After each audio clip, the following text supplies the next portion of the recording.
What's up, everyone? What is up? How's it going? Happy Sunday for everybody.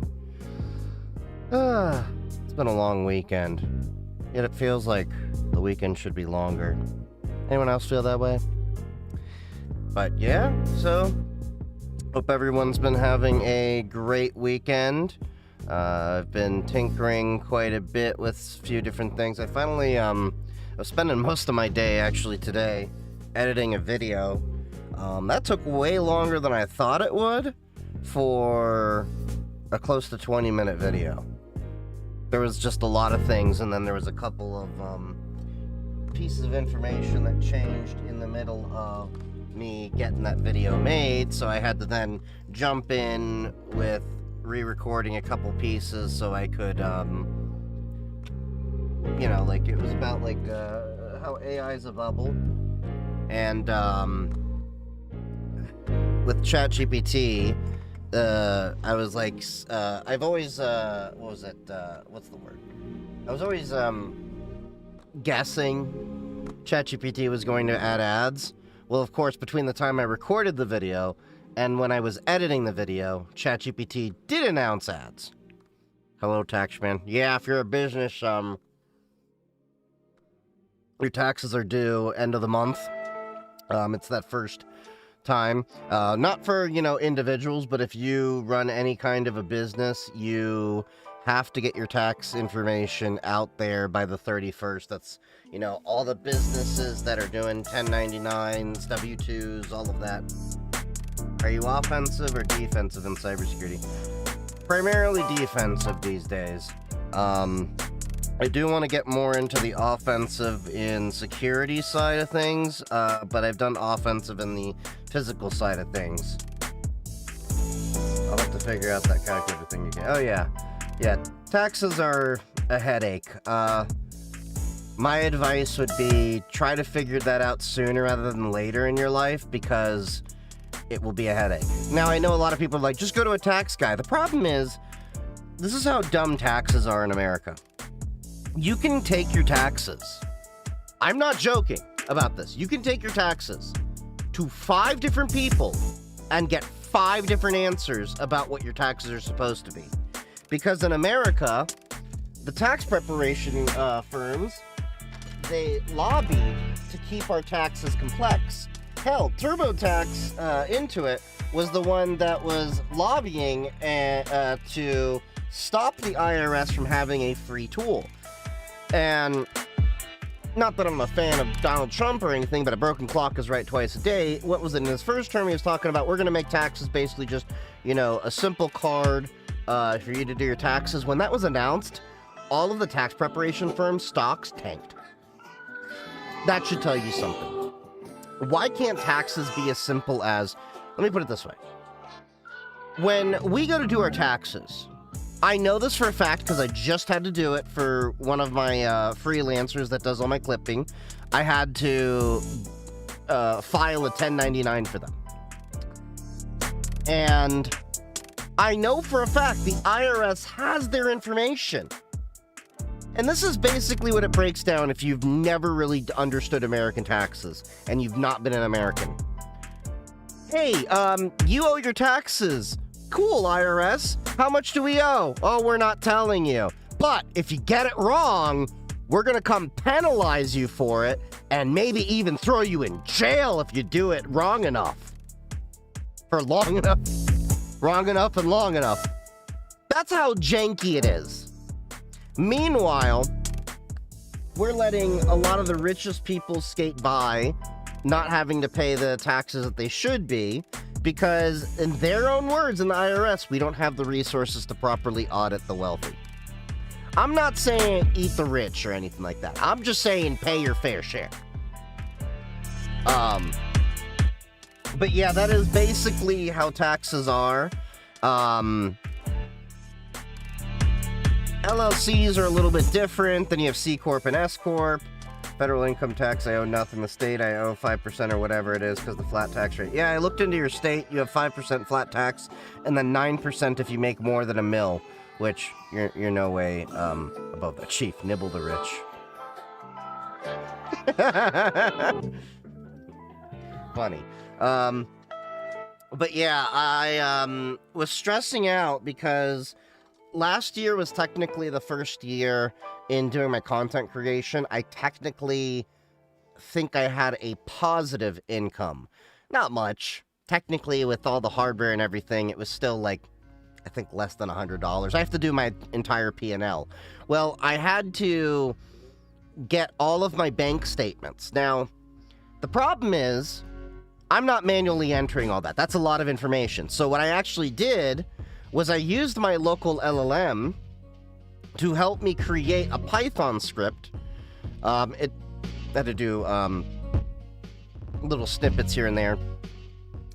But I created a Python script to take my bank statements PDFs, convert them to a CSV I could import into my bookkeeping software, and then I had to do the perilous task of sitting down yesterday. I had One Piece on while I was on my laptop, and I just spent several hours categorizing every single transaction throughout 2025. Now, the good news is, moving forward, I paid for an entire year of the bookkeeping software. It's just going to link up to my bank account, so at this point, it's like anytime I make a purchase, file it, categorize it, attach the receipt, call it a day. So, it's annoying. Then the self-employment tax. I think if I can do all the deductions and get the subscription I use for your captions, invoices, whatever, 650 minus 277 deductions, so not bad. Yeah, so the good thing about when you're 1099 or, you know, you're running your own corporation is you can deduct everything you used to be part of your business. And a lot of people don't know this either. You can designate, and should designate, a room in your house to be your home office. This only applies if you're running your own business or 1099. This isn't a thing that you can do if you're W-2'd, though you should have your own office.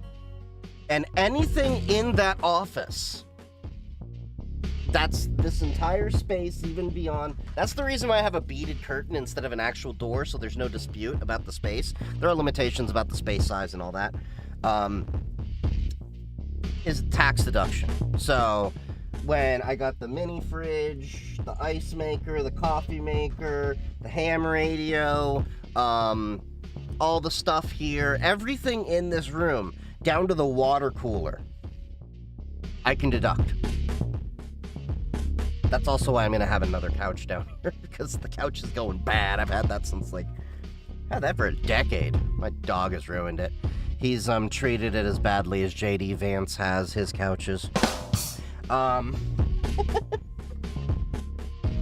But yeah, keep a list of all of your expenses, because the thing is, a lot of people aren't aware of this if you're going into IT or cybersecurity. You may very likely get your first job where you're a contractor, and you are 1099. And if you're 1099, everything you buy in relation to said job, you can deduct. Do I count all of 2025 or for when I started using the software? You can count all of 2025. Because you're filing for 2025. Anything in the purview of your work, and I think you were covering all of 2025 when I was, yeah, I think you were doing my clipping all of 2025, because I just remembered when I categorized the things I paid you. Yeah. So anything in the course of doing your job, you can deduct. And for all of you that are, you know, gonna get 1099, covered all of 2025, started September. Yep, there you go. So everything that you have purchased and used in the purview of your work in 2025 to tackle my work, you can deduct. Now, there is also another thing that you should know, is that I think you need to at least use anything 51% for the business that you're counting towards. So it's not like you can just, you know, buy a thing, use it slightly for business, and then mostly personal. It has to be primarily business related. That's the main thing. And a lot of people that get into IT and cybersecurity start with contracting and they get a 1099. So my hint of advice, if you start, in your career, because that's going to happen for a lot of you, that's just the reality. Set aside 1/3 of the money that you make for taxes. So what I recommend people do, get a high yield savings account. Public.com has some, there's links in bio if you want to use that. But, there's other ones out there. There's like Ally, things like that. Put that tax money in there, and then at least you can make money on the interest there. Of course, you do have to declare the interest that you did make. And then, yeah. So, here's another thing. My home lab that I'm building, because it's part of my content, and also part of the infrastructure to run my content, tax deduction. Getting a refurb T480 or X1 Carbon. I don't remember the specs on those, but as long as they're decent enough for you to operate, because, I know getting new things are a pain. So it's more, what does the T480 have? It's an 8th gen Intel. That's fine. The other thing I'd recommend is, see if you can upgrade the RAM on it. 16 gigabytes, I mean, it's enough to start with, on the T480. Let me see, X1 Carbon, really depends on, what do they have? Ooh, I'd probably go the T480. Not the X1's bad, it's just, yeah. 32 gigabyte and 5, okay, you're fine. So 32, I think, is a good number for you to do. My computer qualified then, since I bought it in 24? No, that would not, because you bought it in 2024. So anything you used to buy in 2025, you can count towards your stuff. So, moving forward, keep all your receipts. Keep all your receipts, so you can deduct all that stuff moving forward. Although I think next year the 1099 minimum is $2,000 thanks to Donald Trump's big beautiful bill. Look, there are many things I don't like about that bill, but that's one of the things I did like.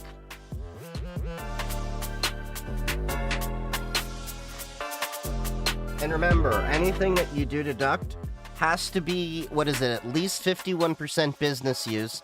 And then there's a way that you can set the split, if I recall. It's been a while since I've done a 1099. Because then you can partially deduct an item. Is now chilling in the lab. I am not even saying the first part of that name, but welcome, Nuke. Wait, did it, actually censor your... Oh, it did censor your name. That's funny. Hello, you Flex Fresh Chief of Games? Yes.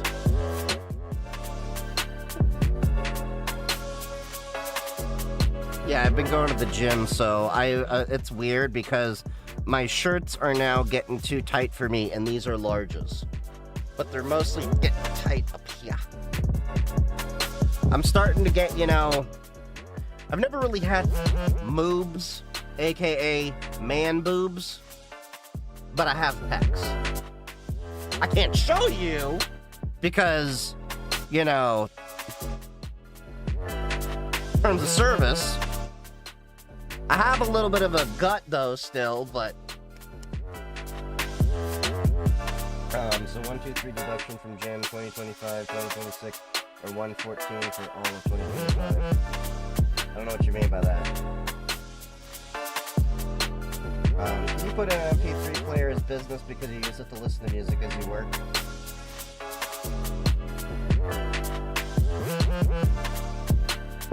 I don't really think so.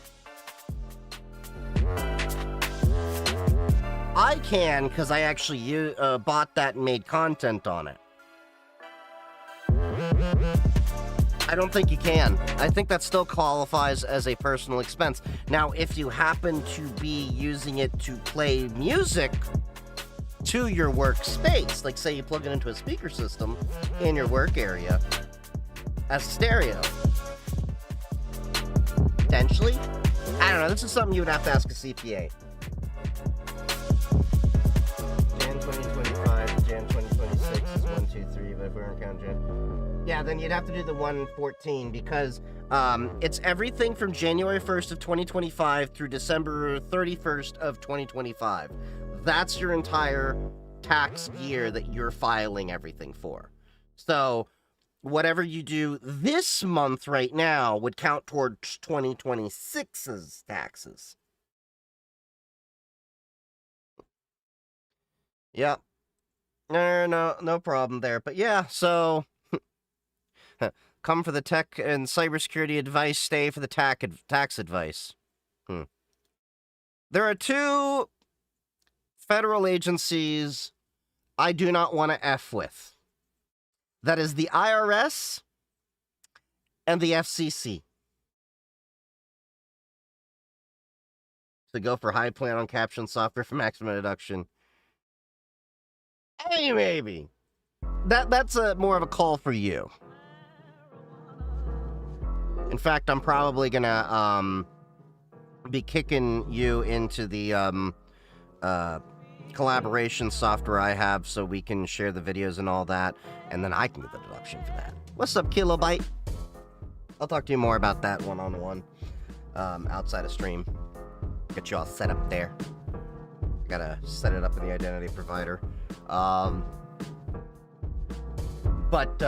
Yeah, so taxes, businessing stuff, boring crap, having to been taking care of that. What's up, Hans? How's it going? Some good news is I have cleared the first round of interviews on 2 separate jobs. One, I've already set the second round of interviews for, I think that's the end of the month. That's actually the job I really want to get because it's completely work from home. The other one I have not heard back from. That's the hybrid job.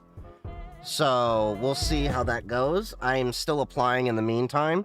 I'm not unemployed right now. I just don't like where I work. I don't like their approach. I don't like the toxicity that is going on with management. I don't like the favoritism that they have, where basically you can be doing a great job, and though you have done great in terms of merit, if they don't like you, they're not going to promote you. That's bull crap to me.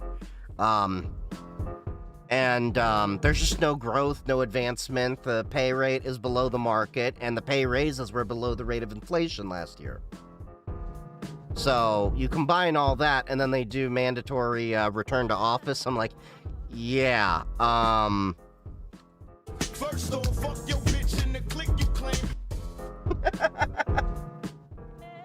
Sounds like my employer. It seems like a lot of them. The problem is the way they're positioning it right now is like boo-foo. By us, F you.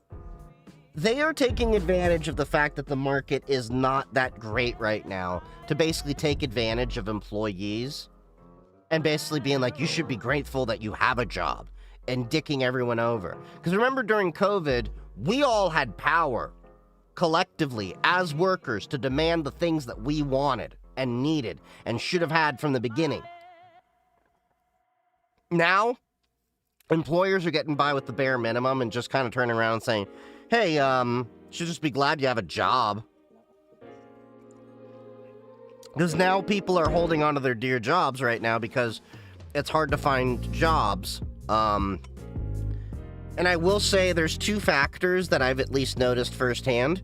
One is definitely there is fewer jobs out there. I will definitely attest to that. Especially at the entry level. There's like, it's dry for the entry level. At least for mid and senior, there is stuff for me. The other thing is AI has really ruined the ability for people to go apply for jobs. Because the problem is HR does not know how to use AI properly. They really don't. They're using it to screen candidates out, but they're not actually vetting the processes that they have in place. Last time I was looking for jobs a few years ago, I got way more callbacks. I got way more, at least, you know, basic responses than I did before. And that's what's blow my mind, is this time I'm barely getting any callbacks. I'm getting more rejections, and I've never really seen that. And they're all form letters, so it's not like you can reach out to a person. And I think a lot of it has to do with the fact that despite me having 15 years in the field in a CISSP, I don't have the HR checkbox of a bachelor's or whatever.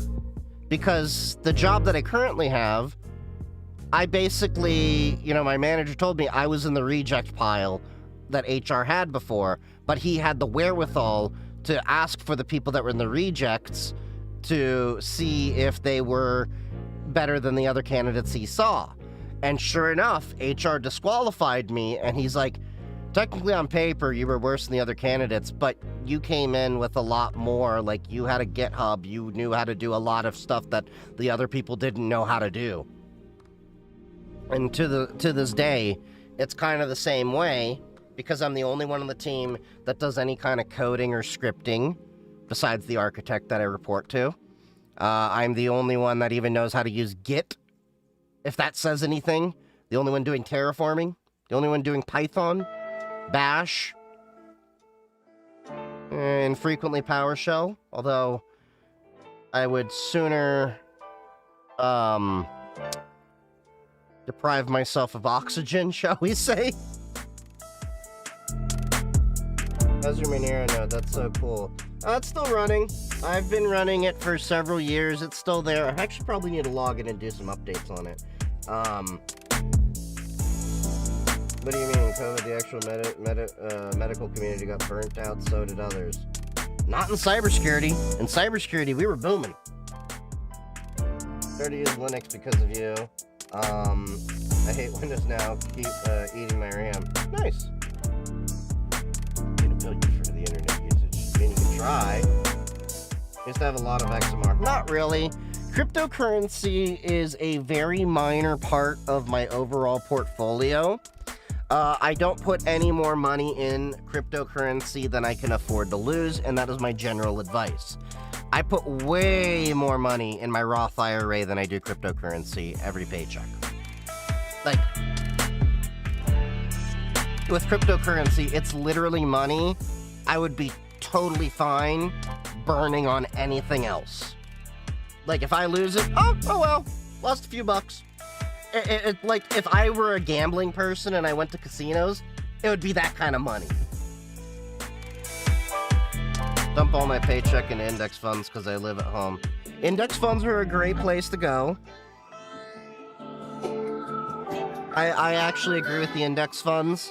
Although metals and metal shares, like, what is it, the iGold shares or whatever it is, the iSilver shares, and then actual metals, really great. Like, if you've gotten to silver, what is it, in the past 5 years, I think it's doubled its price. And gold's gone up like 150%, like, or I think silver's gone up 260%. Silver's outperforming gold. You're like 95% crypto. You should diversify. Always have a diverse portfolio, because that way you can hedge your bets. And the reality is, I don't know how much more up cryptocurrency can get, and I have a feeling that when the AI bubble pops, cryptocurrency is going to be holding on to its tail downwards. And when the AI bubble pops, it's not a matter of if, but when, it's going to hit a lot of different industries all at once, because even the index funds, there's a lot of different AI-related businesses that are in there, or businesses that are, you know, riding the hype because of AI. Gold has gone up 300%. Yeah. Wish I didn't lose crypto when I was in 2015, 2016. Yeah, a lot of people did. Is there a driver for Ubuntu for the Elgato HD60 Pro that you know of? I haven't really used Elgato on Linux devices, but I hear some of my friends use Elgato. But I'm personally going to be moving. I think, what is it, Black Magic has some PCI Express cards that I can use that natively have Linux. The stock market is being propped up by AI, not gonna lie. Oh yeah, I've said that for a while. If you break down all of the stocks right now in the market that are doing well, is primarily tied to AI. And that's not good.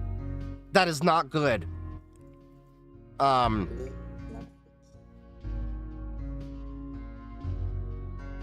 many residential homes and businesses have landline hard lines in them nowadays? It depends on if they're pre-existing buildings, but new buildings, they don't really build out anymore.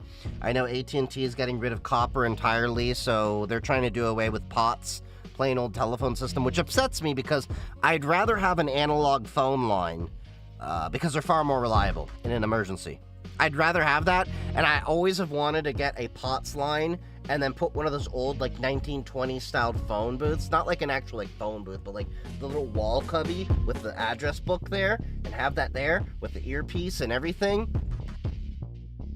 I wish I could do that and then get a monocle. Be like the Monopoly man.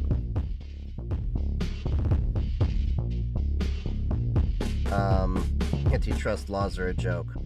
Well, right now they're a joke. It'll be interesting. See, the thing is, we have to find politicians that will actually hold people accountable in the way that they should.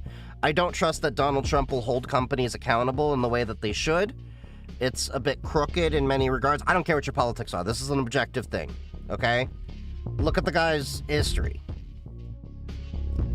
He even broke up, what was it, he's lessened the power of the CFPB, which dollar for dollar gave more money back to the average American taxpayer than any other agency.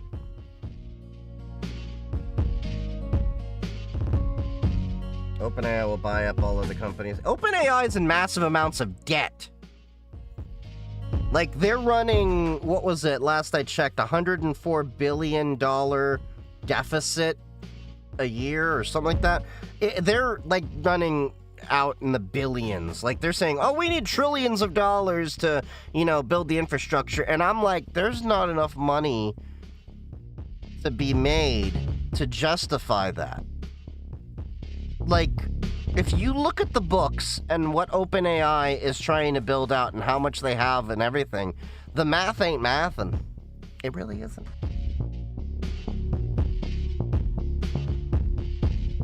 Glad you're live. Quick question. Do you have a link for your NAS storage system or have pictures on Discord elsewhere?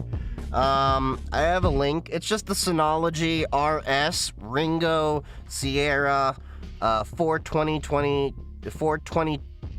I'm trying to remember.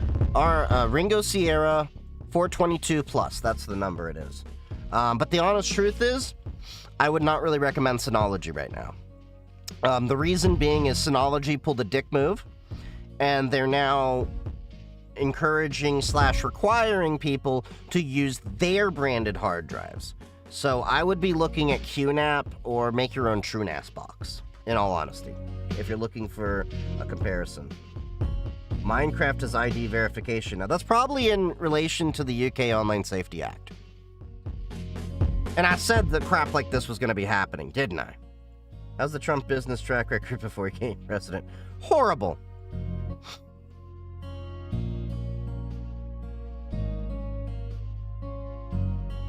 Oh, thank you for the gifts. I was like, where the sax noise come from? Oh yeah, I forgot I have noises going for the TikTok side of things.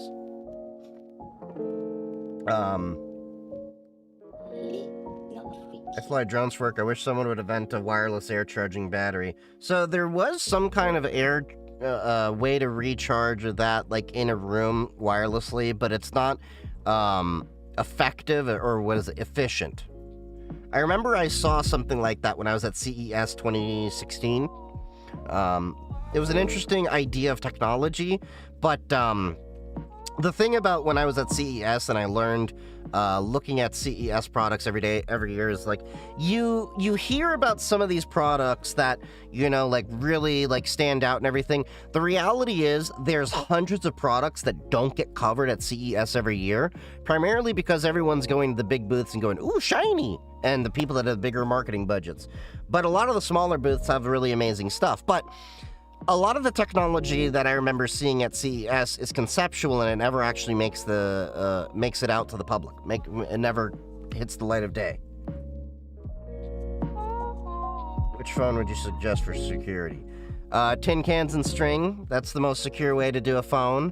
And then it depends on, are you looking for a phone that you can buy out the box and have relatively secure, or buy and then configure to be secure? So that's the two criteria I tell people. If you're looking for a phone that you can just buy, walk out the store, and be relatively secure, that's going to be the iPhone. I know a lot of you are going to argue with me on that, but that's the reality. I'm talking about you buy the phone, and it's going to be relatively secure out the gate. Now, if we're talking about you want to have it even more secure, it's going to require you to buy and configure the phone. That would be currently buying a Pixel phone, installing Graphene OS on it. But you specifically have to buy the Pixel phones directly from Google, because if you get the ones that have Verizon, T-Mobile, AT&T, whatever their specific firmware is, it will not flash. I know this because when I used to be with T-Mobile, I got my first Pixel 7a to do Graphene OS. I could not get Graphene OS installed and I had to return it. I was within the 30-day window. It was only like 7 days I had the phone. Ordered a new one directly from Google, and then it worked.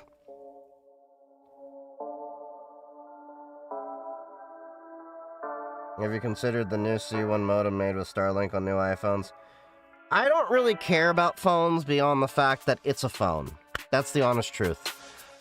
I think that a lot of people that have, you know, been overhyping phones as hardware and everything like that, no hate to a lot of those tech reviewers, it's overhyped. It's over. It's done with. We have long gone past the point where phones, there's not really much you can iterate on that's going to actually be that impressive. Years ago when I was growing up, that was totally the different case, because you would have the BlackBerry, you'd have the Palm Treo, then the actual original iPhone came out, then the original Android came out, which I remember was the T-Mobile one that, you know, flipped around. And like every generation of phone growing up, middle school all the way through maybe like my mid-20s actually was a nice iterative update. You'd go from, oh, we had 2G to 3G, then we'd get, you know, 4G, then when cameras would be better. And now it's at the point where I don't really notice much improvement between any of the new iPhones, any of the new Android phones. At this point, it's like, oh, okay. Like, you can do the same shit on every phone. I'm just gonna be honest. And a lot of people are like, well, I can do this. The reality is, for 99% of users out there, they don't do half that shit. They use their phone to call, they use their phone as an address book, they use it for social media, they take a picture, they browse the internet, maybe send an email. They don't do much more than that. Like, the majority of people don't even play games on their phone. What is the best E2E phone? End-to-end, I'm presuming end-to-end encryption, so E2EE. It'd just be graphene and then stick it with Signal. And, Matrix. Thoughts on AI in a box devices like Raspberry Pi 02W, worth it for light models? I've been seeing that, you know, little, device, the little AI hat. I think, one of my mods put that in review on stream, which will be going on in a second. Did we have it? Yeah. Okay, so I know Network Chuck had this little video out here, that one of my mods wanted me to put in review. So I already saw this video over here, but let me see what the specs were. Because I know they had the original Raspberry Pi hat, but the problem was with that was it actually used the system RAM on a Raspberry Pi, if I recall, and it just, the Raspberry Pi doesn't have a lot to begin with. So, $130. I mean, it's a little bit pricey considering it's a Raspberry Pi and costs more than a Raspberry Pi. But it's got 8 gigabytes of VRAM, 40 trillion operations per second, inferencing, empowered by Halo. The only question I have is how you would be able to use that with Olama or something like that. I just want to see, NVIDIA 3050, AI, tops. Trying to see. Okay, so what can it do?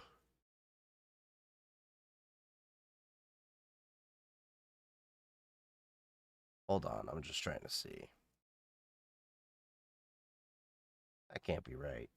NVIDIA CUDA cores, base clock. The problem is you can never really get the full specs out properly. I feel like a 3050 would outperform this. Oh. I mean, but considering for the price, I mean, it's alright.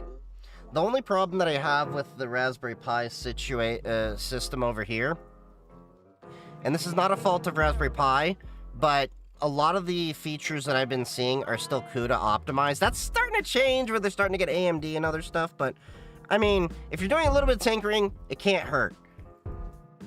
But at the end of the day, I'd probably steer someone, if they can, to like an NVIDIA 3050, 4050, 5050. Because the 5050 is still plenty capable. I use it in one of my GPUs for my Gemma 3 4B processing.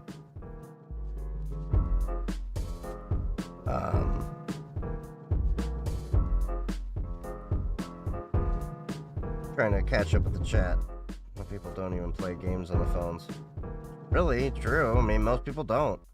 Good luck in me trying to get a job. I really want a Raspberry Pi PC someday, well, after I get a new job. Yeah. The other thing with Raspberry Pi that's going to be tough is how is Raspberry Pi going to fare with the memory prices? Think about that. What is it? I think they use LPDDR5 still. Your VR headset overheated and sounded a bunch of alarms, smelled very warm. I hope it's okay. That was expensive. Yeah, that's the problem with a lot of that VR stuff, is it is very expensive.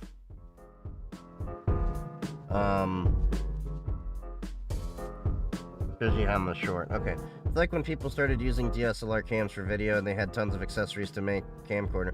Yeah, I mean, I use a DSLR camera over here. It's the Sony EV10.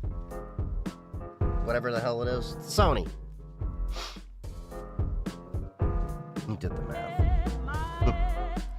Alright, so let's at least get this video viewed out here.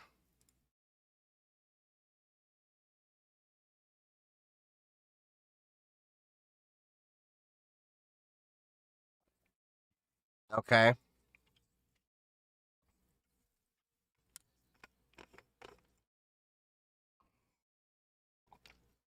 And it'd probably be slow if it goes back through the butt. Okay, camera-based, that actually would be useful for some of the projects I have. Because, I've had the idea of having a camera to be able to, identify my dogs and open and close a door based on my dogs. I'd have to do a lot of training, and I wouldn't probably do it in this neighborhood. Probably when I live out in the country. Oh, yeah. Let me get that audio for you. I forgot when I was editing videos, I had to reset it so many times. Okay. I gotta refresh it anyway.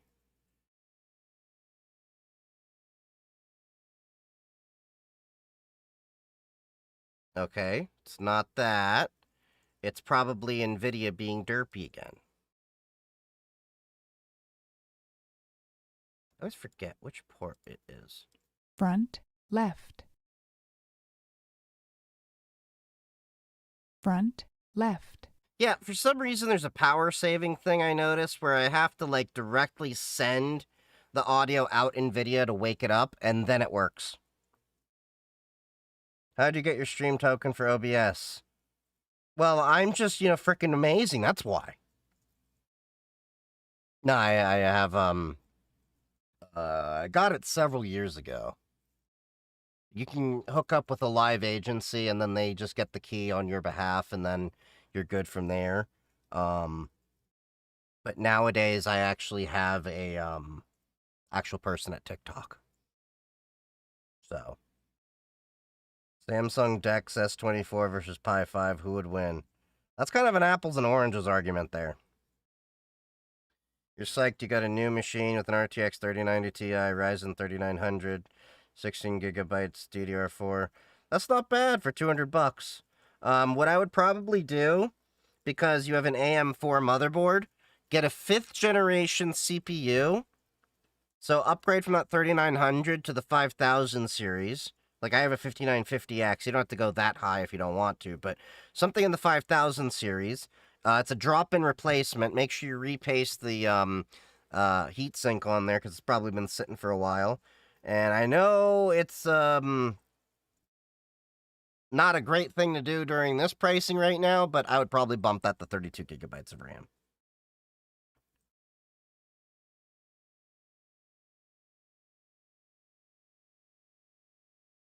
Alright, I feel like these numbers make sense, but if that's really overpaid taxes... Well, it's better to have overpaid and get back, but it also means that you didn't do your declarations right when you do your, declarations for your deductions and all that when you did your job. These are things you learn as you grow up.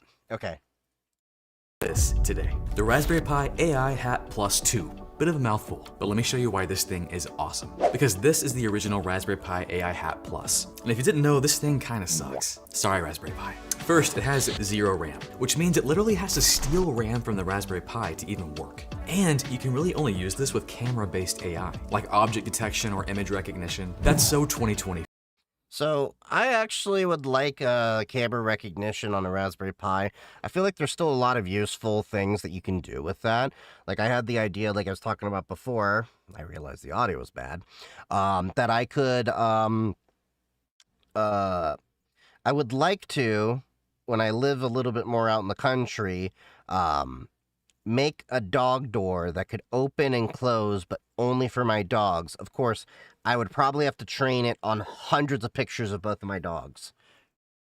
But yeah. So, out with the old, and with the new, the Raspberry Pi AI Hat Plus 2. Let's open it. Here it is. It's more substantial, not as shiny, but they look pretty similar. But check this out. This one's so powerful, the new one comes with a heatsink. This is required because this new AI hat has 8 gigs of onboard RAM, which means for us we can run larger AI models, but it's gonna draw more power, which means more heat. But an 8 gigabyte model would put it like you could probably do, what, 4 to 7 billion parameter LLMs, depending on that. You could probably fit more with quantization. The thing I'm curious about is, could you run that with a PoE hat on top of it? Because I like my power over Ethernet. How many accidental raccoons are allowed through the dog door? So the trick is, the first one that comes through gets hit with 556. Then you stick it up as a warning sign to the rest of them.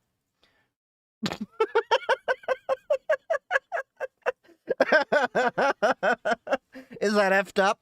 Yeah.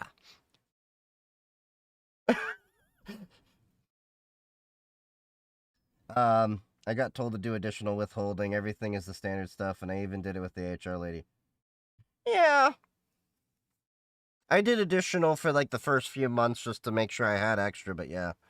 But PoE is badass. Yeah, I have most of my home lab through PoE. I have a 24-port PoE switch. I'm gonna upgrade the PoE switch I have so it can do 2.5 gigabit and it can do PoE++, and have 10 gigabit uplink. So I'm planning to do a pfSense firewall upgrade. It's over here. That's gonna go eventually with a 10 gigabit uplink to the core switch, which I plan to have a 48-port non-PoE switch, which is going to have 2.5 gigabit ports for quite a few of them. And then maybe a couple of 10 gigabits internally, but only in the rack is there going to be 10 gigabit. And then I'm going to have a PoE switch above that that's 24 port to replace my current gigabit ones. Because I want to start moving everything to 2.5 gigabit. I'm even installing a network interface card on the WAN side of the new firewall. That'll have 2.5 gigabit and 2 ports of them. So that way, at the WAN, both the primary and the failover, I can have 2.5 gigabit. There's 100% local AI on this little device. I'll show you that in a second, but first, let's put this sucker on a Raspberry Pi. I have no idea how to do this. I'm gonna put the heatsink on first, I think. All right, it's installed, and I think you just have to push this through, those spring screws. I do enjoy those. I'm kind of curious why Raspberry Pi didn't just pre-install that, but okay. I'll need to install the standoffs first, and then this little spiky riser for all the GPIO pins. Ow, it's like Hellraiser.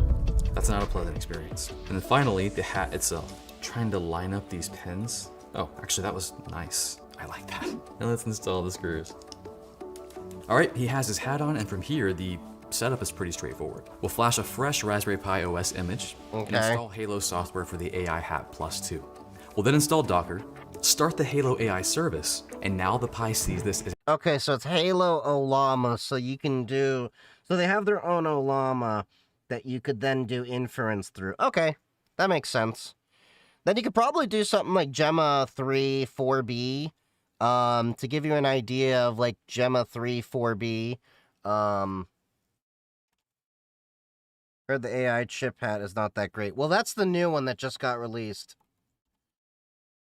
It's still not going to be as great as a dedicated GPU by any means. But, this is my, LLM. So this is Gemma 3 4B. Write me a basic script in Rust to scrape a web page. I don't know Rust. But this is Gemma 3 4B, as you can see.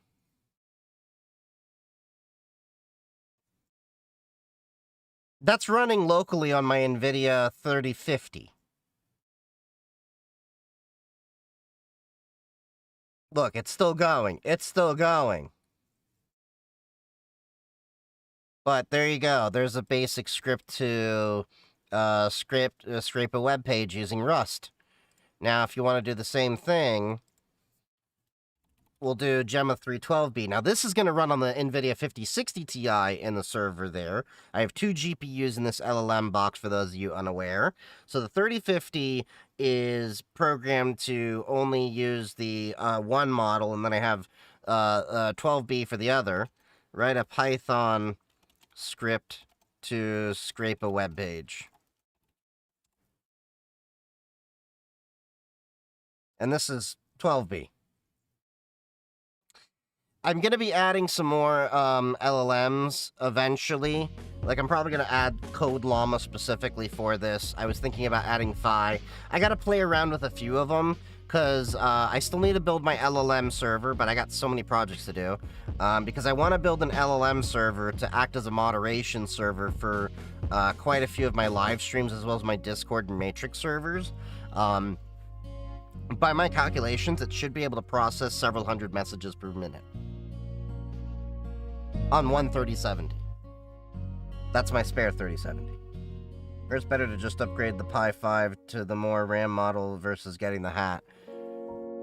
I don't know. I don't have any Raspberry Pi 5s to try that out. I still am pretty happy with my 3B pluses and 4s.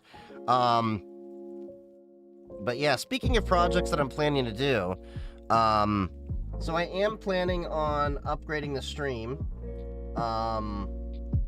again, so I'm planning on making a RTMP relay. So essentially, what I'm doing here, we're gonna pull out the magical draw.io because I am a little bit more classy than, you know, some of those so-called cybersecurity people that bring out paint. If you know, you know. And I'll show you what I'm planning to do. Great question. How do you recognize fake people from real people? That's a very broad question.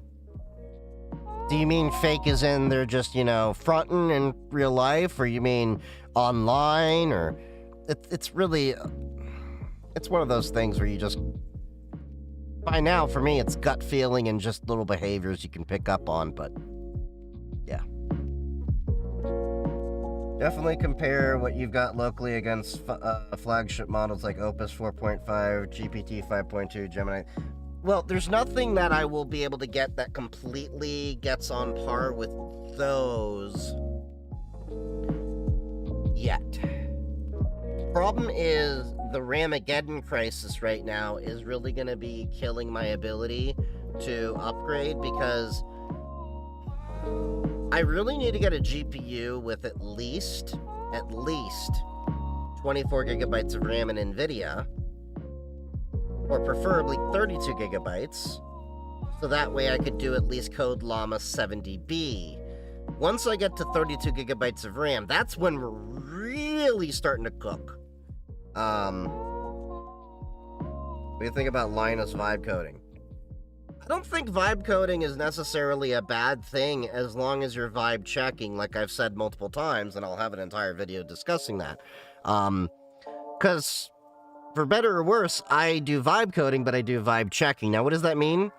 I don't just go off the vibes of the code there. I will double check everything it does. Sometimes there'll be functions missing. I set up CI/CD to check that out in GitHub, and I will also check their, like in Python, it'll often make new libraries that don't exist. It'll pull in old libraries that, you know, you shouldn't be using, or just many other things.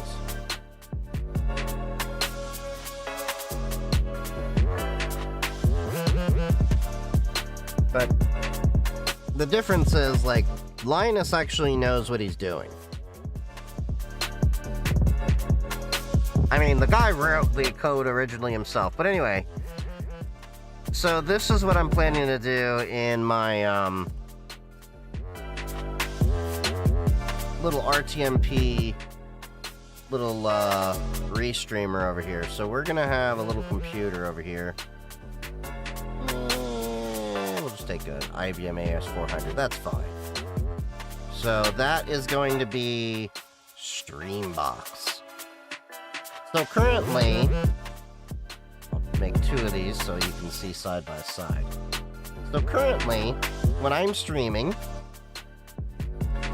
I'm going off the Streambox, and it's going to 4 different sources on its own. Yep. So currently, what it's doing is going to these 4 different places on its own. Pretty straightforward. I'm not using restream.io or anything like that.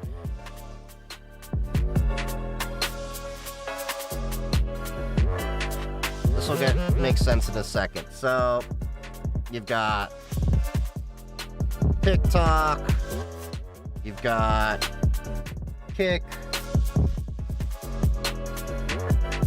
you've got YouTube, and you've got Twitch. Okay? So what's going to be new is I'm going to be adding, we'll just get another square over here, an RTMP relay, which is going to be another box on my network. So we'll take these 4 over here and move those over here.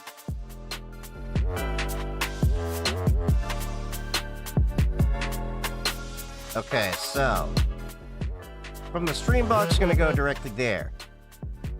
But I'm going to send one stream to the relay, and that'll handle the rebroadcasting to those three over there.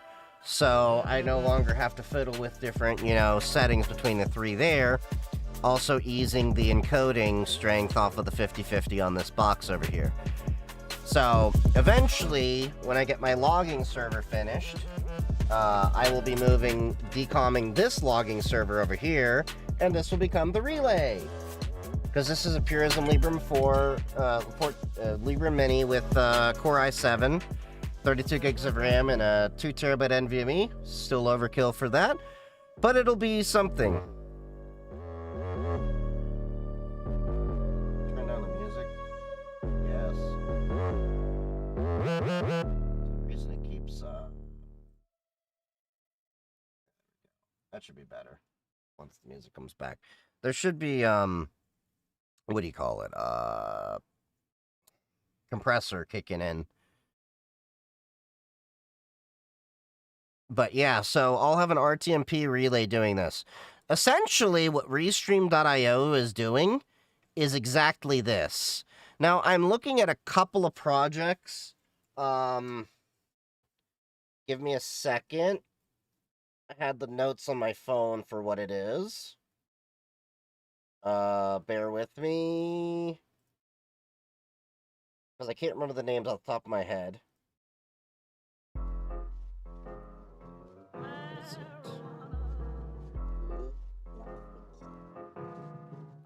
Okay, there was Media MTX, I think, was what I was looking at. Yeah, Media MTX, okay. That was the software I was looking at. What is wrong with Restream? Well, I don't want to pay the money. And I want to control my full infrastructure. The problem with Restream.io is, for me, I mean, if you don't know what you're doing, it's fine. But I do know what I'm doing. So you get multi-streaming, all that. Okay, pricing. Everyone's like, oh, you get the free plan, but you can only do 2 channels. Immediately, I'm restreaming to 3. So immediately, I'd have to be up another plan.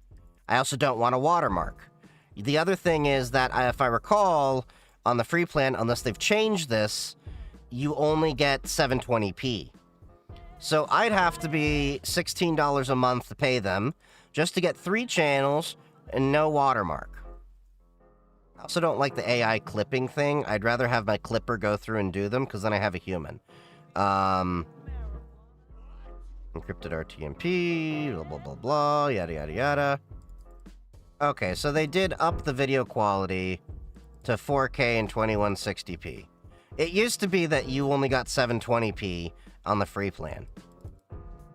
But, if I paid up front, what is it, 160, 172, 188, I have to pay them $188 to get $16 a month, or it's close to $20 a month for that.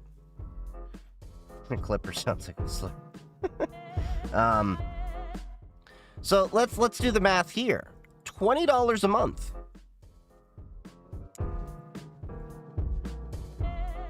If you were paying the full thing, that would be $240 a year, or $188 if you do that. In 2 or 3 years, your own machine would pay for itself. Now, if you wanted to not run your own hardware, and this is another thing I'm actually considering, there's a site that I have used for many years for hosting my stuff. There's also Linode and other things like that, but DigitalOcean I started out on and tinkered with, and they're really great. I just need to compute. No. Did they change their stuff up? Everyone's doing freaking AI now.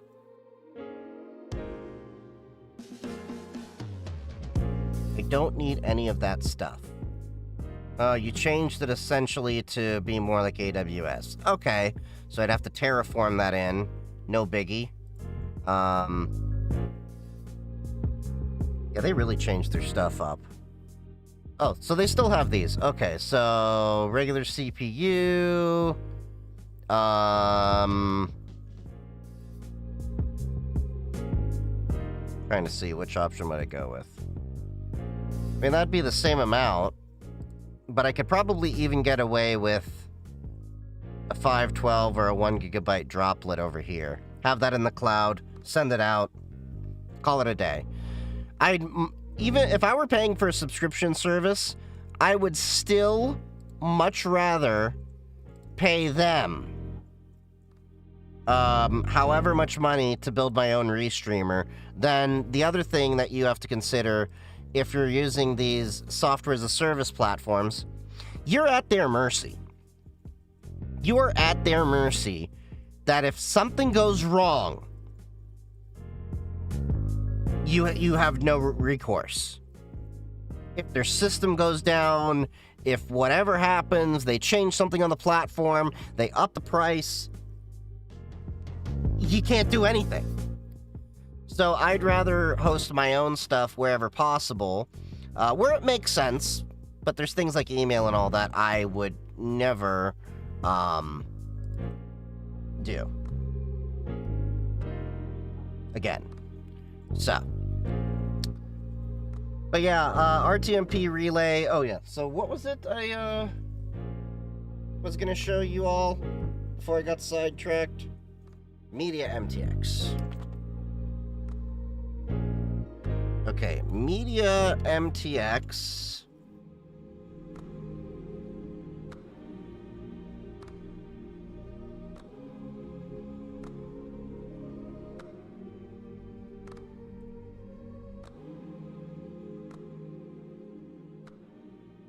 All right, this should be fine. Media MTX is a ready-to-use, zero-dependency, real-time media server and media proxy that allows to publish, read, proxy, record, and playback video and audio streams. It's been conceived as a media router that routes media streams from one end to the other.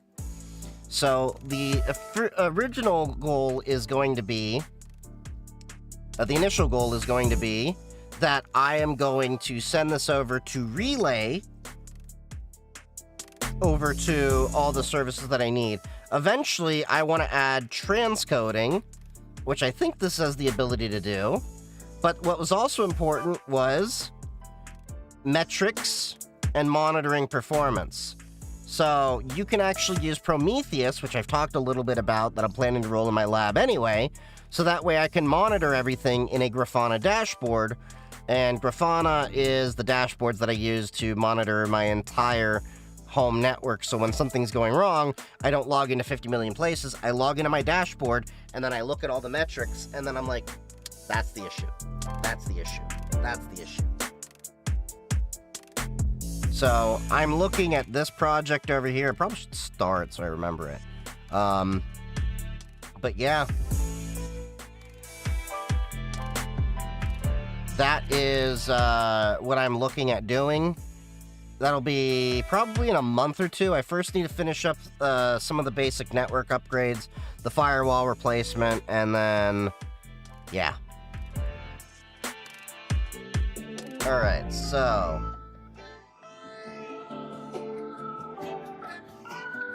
gotta see where the hell we were last stream.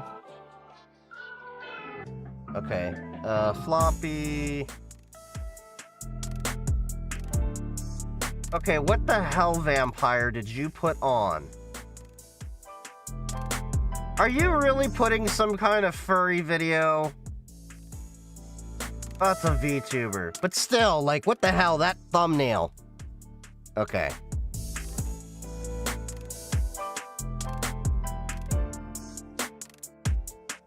Which firewall would you replace with? I'm not replacing the firewall software. I'm upgrading the firewall hardware. So I'm merely moving from an Intel Atom Server Edition C3758, which originally had 16 gigabytes of DDR4 ECC memory, to a new CPROM, which that was a 5019A FTN4 from Supermicro. And the new one is going to be a Supermicro E300 8D, which is an Intel Xeon D 1518, which I'm going to be bumping up to 32 gigabytes of DDR4 ECC memory. And the advantage that it has is, one, it's a Xeon processor with AVX2. Two, it's going to be a firewall that has 10 gigabit networking built in. Okay, what the hell is this? I swear to God, Vampire.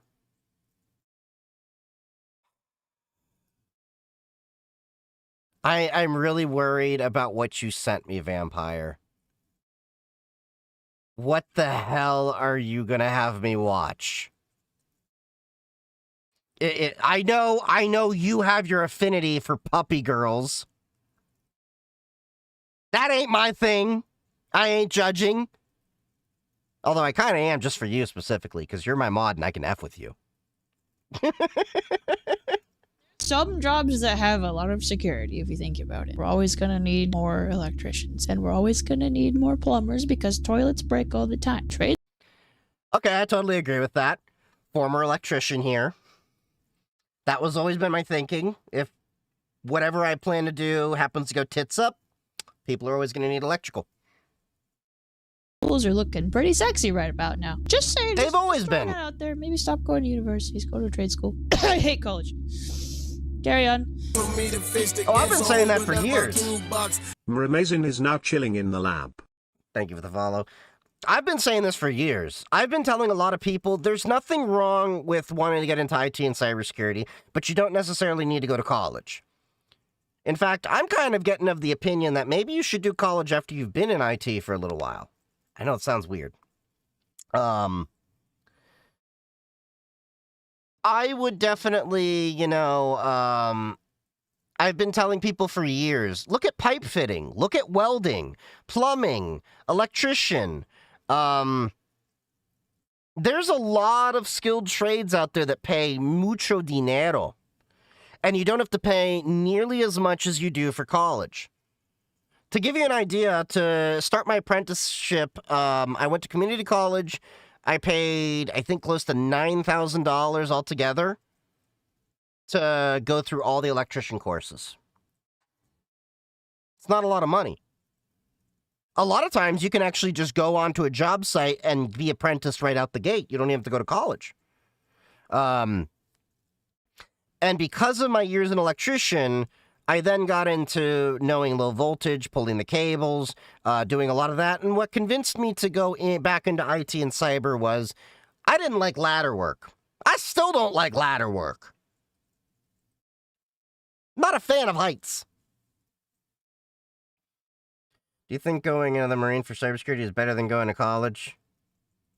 So I actually did want to go to the Marines, and there's a whole screwy story of how I went to MEPS and they denied me because of asthma, even though I could keep up with the gunny. I used to be really athletic. Is what it is.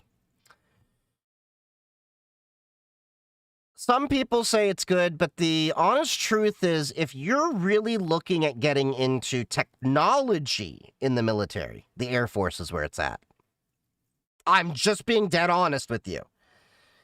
You've got a lot more chances to get your hands on cybersecurity and technologies in the Air Force. I know a lot of people in the Air Force. You can get a free clearance and security. Yeah, totally.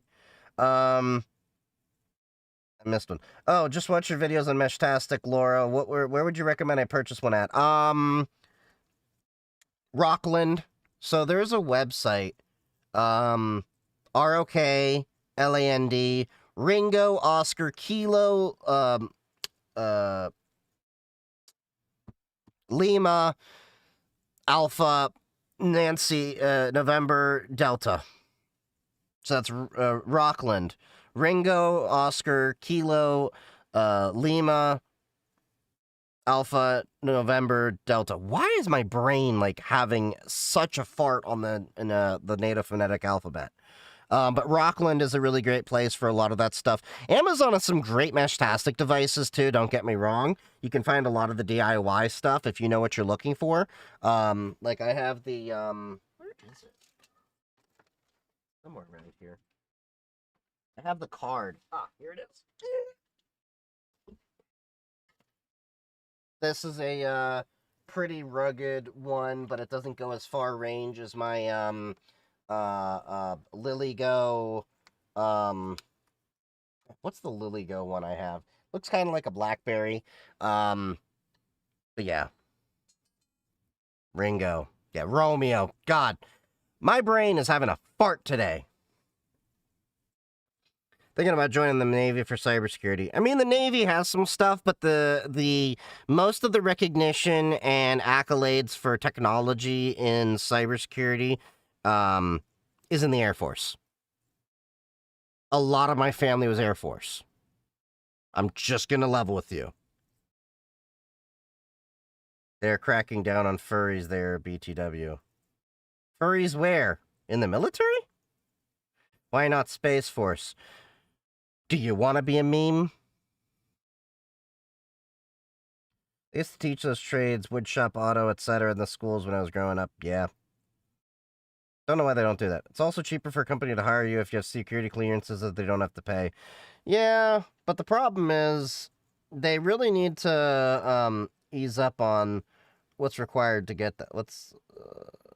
Because I've been denied a few jobs because I don't have a security clearance, and it's like next to impossible to get a security clearance if you're public sector or just a citizen. It's annoying. Okay, Windows, you need at least 64 gigs of RAM and Intel 5020 Ti. Linux, you need a PC, optional.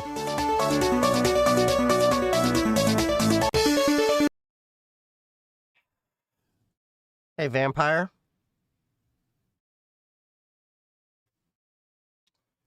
Where's the remote? I need to remember where the remote is all the time. Ah, here it is. Hey, Vampire. From the heart?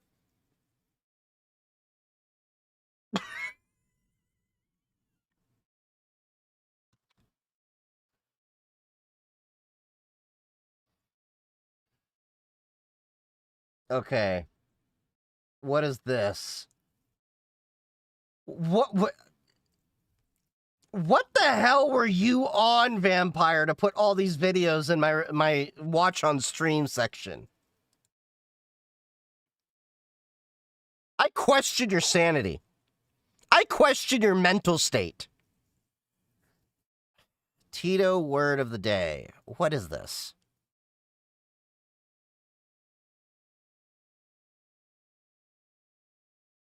Okay.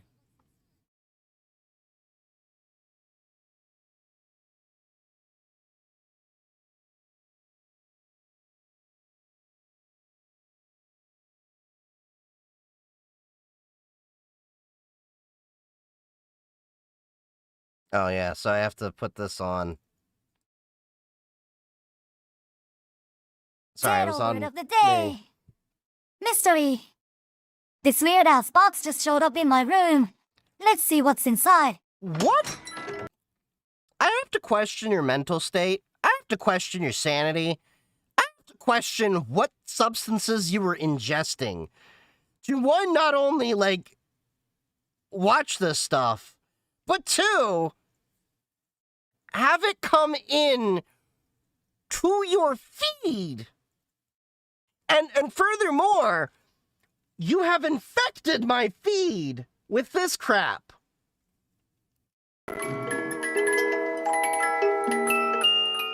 What the heck is this? Yeah, right. What the heck is this?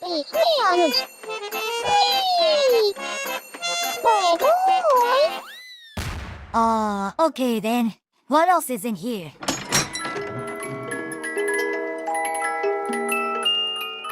Ooh, what's this? Pew pew! Pew! Zero word of the day.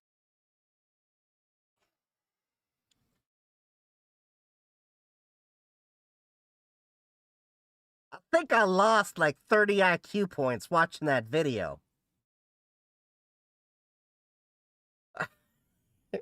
Why must you infect me with your brain rot?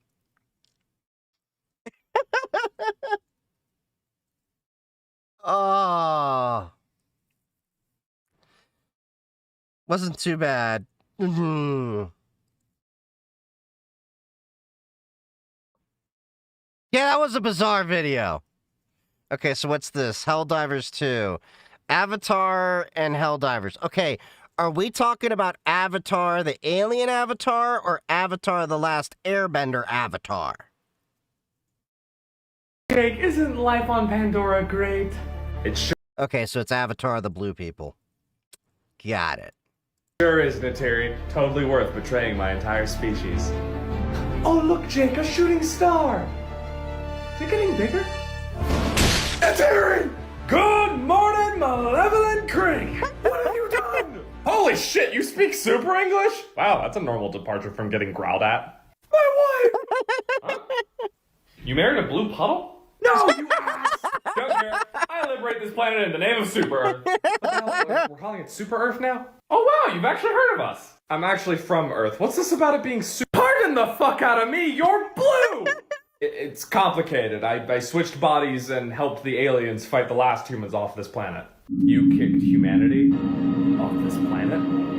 I have no choice. Look at all this beautiful nature that surrounds you. It was at risk. Only thing surrounding me right now is samples of future bottles. What is that? Orbital bombardment, baby! I'm kind of surprised he didn't say, we're bringing democracy!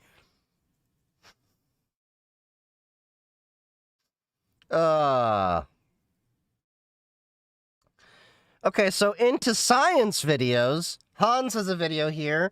The first thorium reactor is finally under construction. So if you haven't understood, I've always had an affinity for thorium reactors. The cool idea around them is that, one, they should be safer than traditional uranium reactors that we have. Two, I'm going to pull this up while we're doing this, and I'll give you that. My understanding is also they can run off of the waste of regular reactors. So, we'll watch this video. Don't know if we'll watch the whole thing, but yeah. Hey guys, welcome back to the channel. Because it says like 40 minutes, but... video, which I know some of you love, and some of you not so much.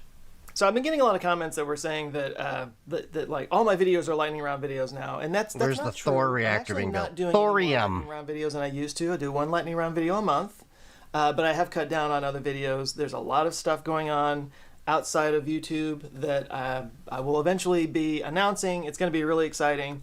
I can't wait to share it with you guys. But until then, I have kind of scaled back a little bit. Okay, so they have a lightning round here. The section I really want is here. The question goes to Natsar, who asked, do you have any news about thorium nuclear reactors and the progress to make public more open for nuclear energy? Yeah, cool. So yeah, I talked about thorium reactors a long time ago on the channel. Haven't really had an update in a long time, but it's an interesting topic. So thorium is, I don't know, it's kind of like nuclear fusion energy. It always seems to be 10 or 20 years away, but it has the added frustration that we totally have the technology to do it now. We're just not doing it. Right. So if you're not That's always been my complaint. Energy, it's basically a type of breeder reactor. What is a breeder reactor? So most nuclear energy It's not your mom. comes from fissile materials, usually uranium-235, and fissile material is something that can sustain a chain reaction. And it does this by absorbing a neutron. It takes in a neutron and then it splits and creates energy. The problem is that uranium-235 is only 0.7% of uranium ore when it's dug out of the earth. The other is it's a very small amount, which is not fissile. So processing uranium, it's very expensive, very energy intensive, and it creates a lot of nuclear waste. Now there's also something called fertile material, which is not fissile, but it can take on a neutron to be again, not fertile like your mom. Bred into fissile material. So for example, uranium-238, which makes up the vast majority of uranium ore, that can be bred into plutonium-239, which is fissile. But plutonium isn't usually used in like fast water reactors for various reasons.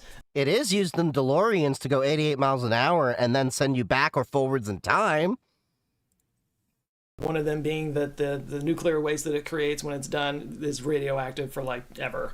Also, plutonium is used in nuclear weapons, so breeding it is kind of dangerous and probably violates some international treaties. But there is another fertile material. Wait!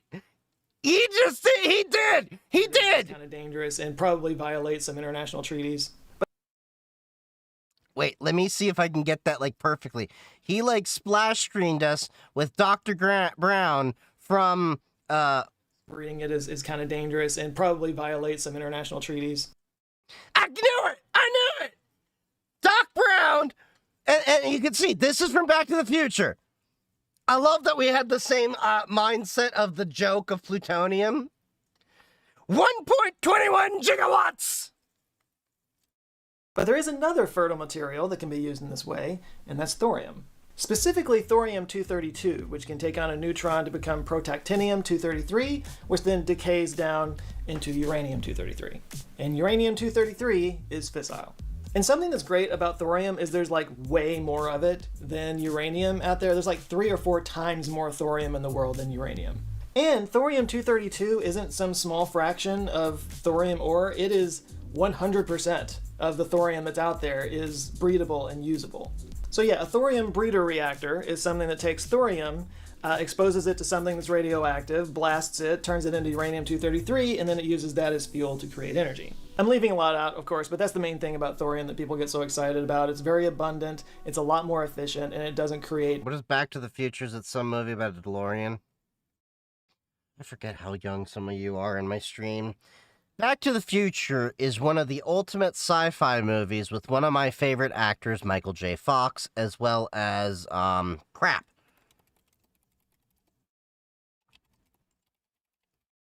What's his face? Played by Christopher Lloyd. Why can't I never remember his name? Christopher Lloyd and Michael J. Fox, who plays Marty in that. Okay, you're a joke.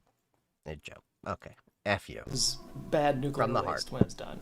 In fact, it actually can use nuclear waste to do the breeding, so it actually gives a purpose to the waste that otherwise would just have to be stored underground somewhere forever. So yeah, that's what people get excited about when it comes to thorium. In fact, I read in one of these articles that there's enough thorium in the United States to power the United States for 1,000 years.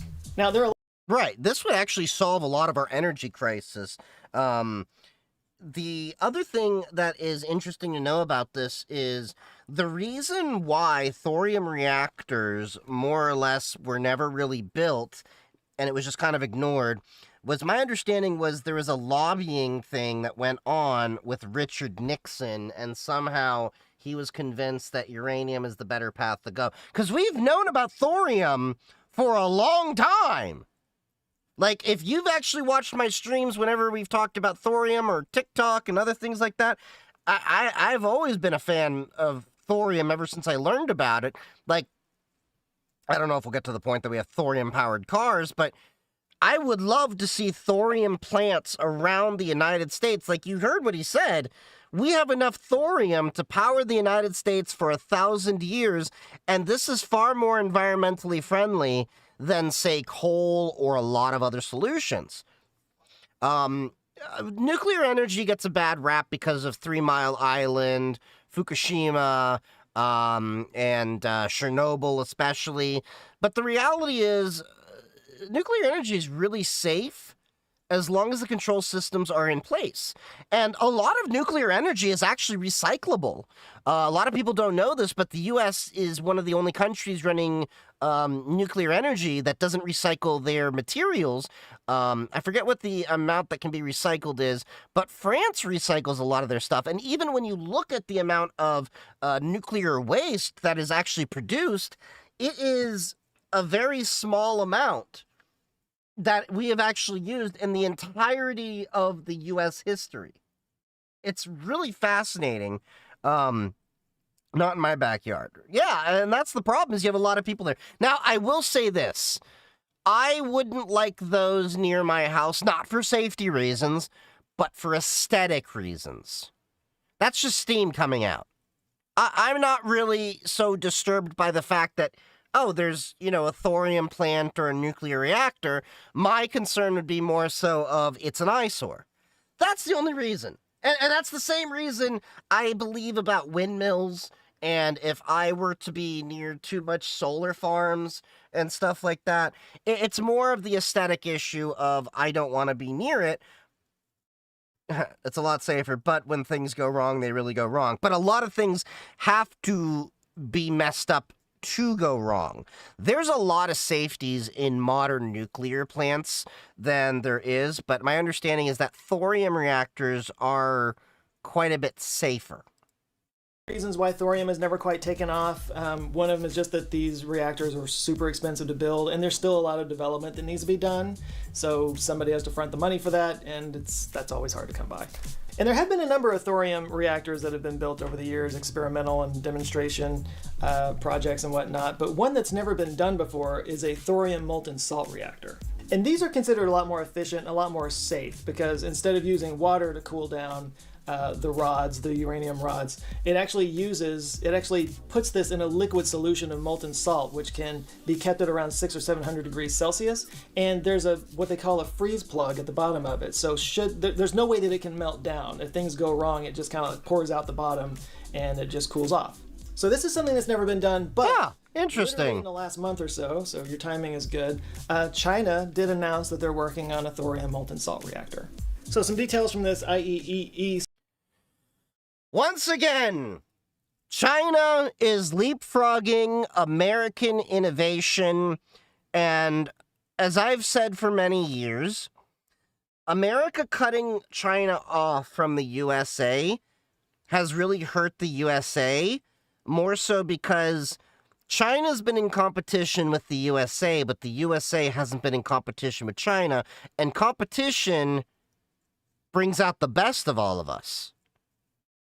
And because the USA is ignoring them, a lot of these advancements go on without the US being aware.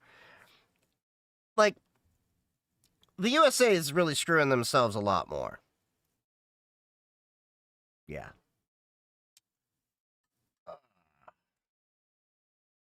Oh. Hey, what's up, ATH? Thank you for the raid. I don't know why the alert didn't go off. Interesting. Continuing on.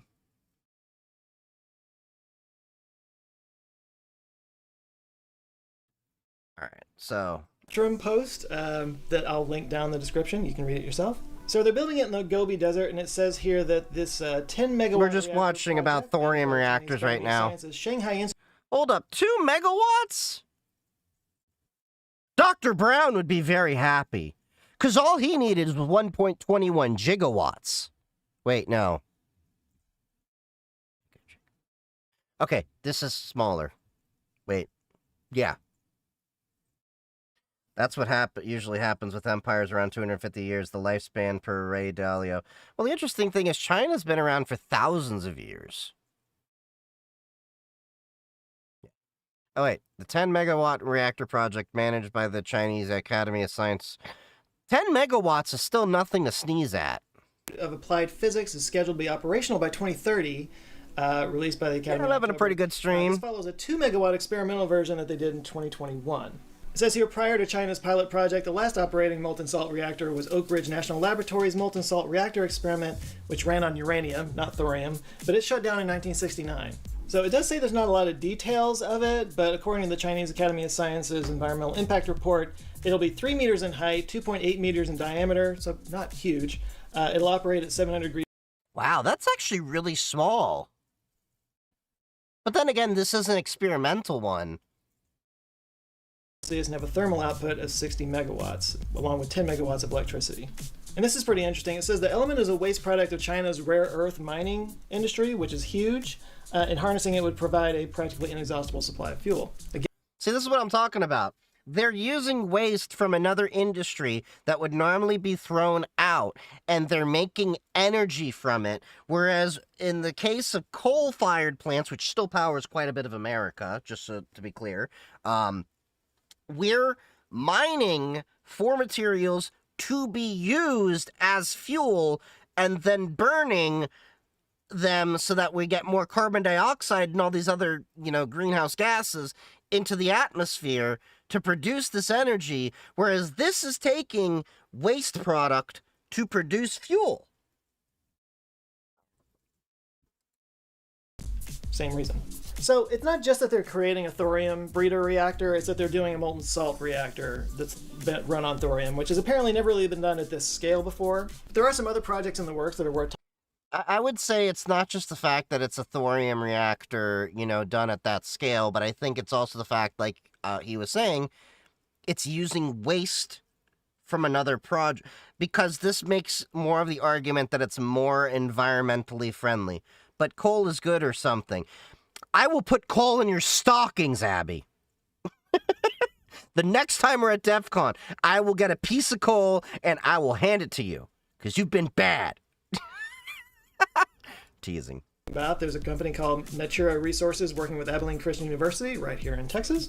They're collaborating on a 1 megawatt liquid molten salt reactor after receiving permission.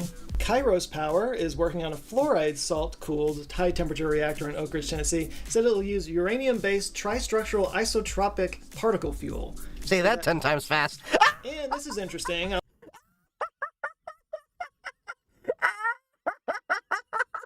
Oh! I didn't think he was going to actually say that, but I did. I said it. He did.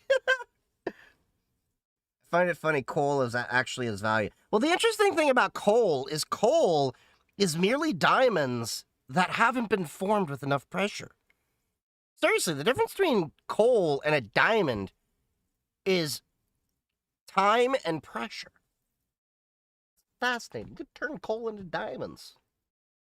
Diamonds are one of the most overpriced materials on Earth. I've told everyone I've dated, if I ever do, pop the question, it's not going to be with a damn diamond. They are overpriced.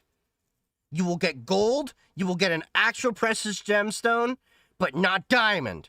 And if you want a diamond, you're going to be getting an artificial one, because there's really no difference between the two. Okay?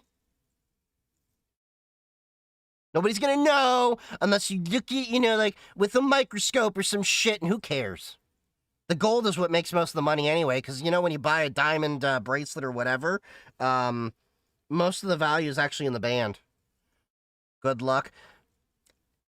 Look, I have a family that dealt with, gold and silver dealers, and they were pawn shop owners and all that. They were the ones that told me the same thing.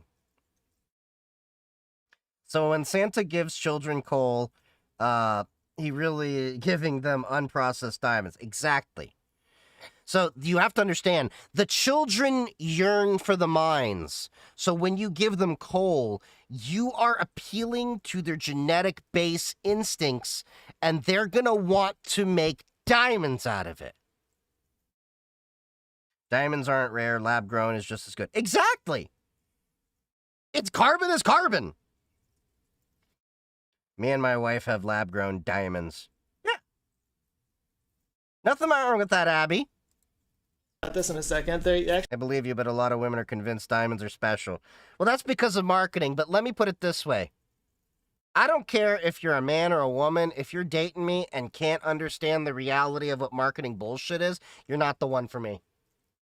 I'm sorry, but that's the reality, because I deal in reality here. You want me to... this is the argument I've told people. I'm like, would you rather a nice honeymoon or a nice ring? Would you rather a nice house or a nice ring?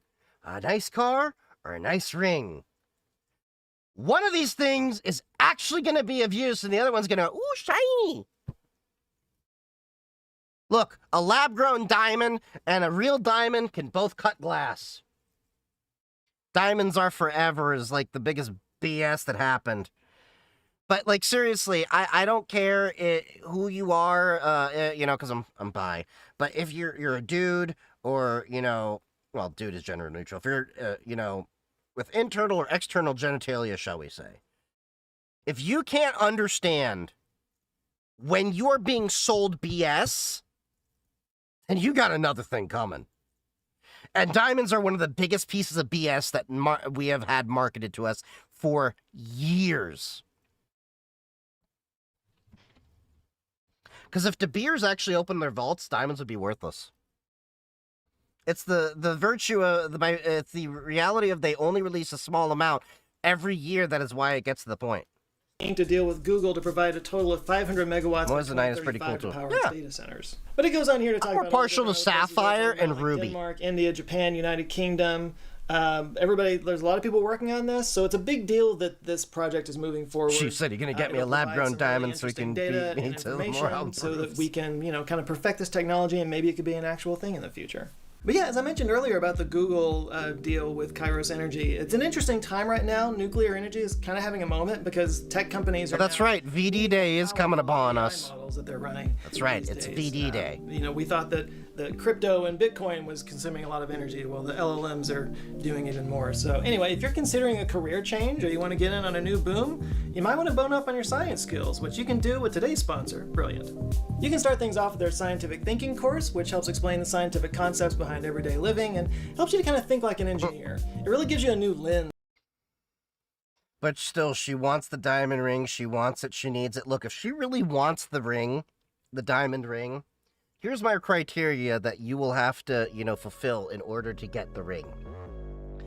You are, one, going to need to dress up like Gollum from The Lord of the Rings, and you're going to have to perfect the voice. And then you're going to have to walk around for 2 days straight, at least, going.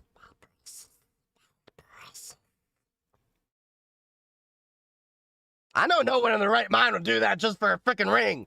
So...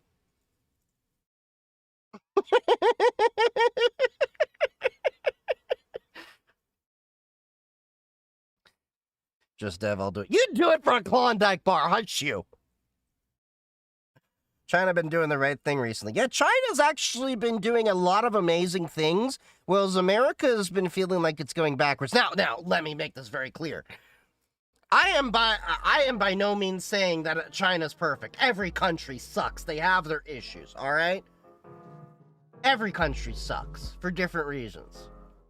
But in this regard in technology, China is doing a lot of great things.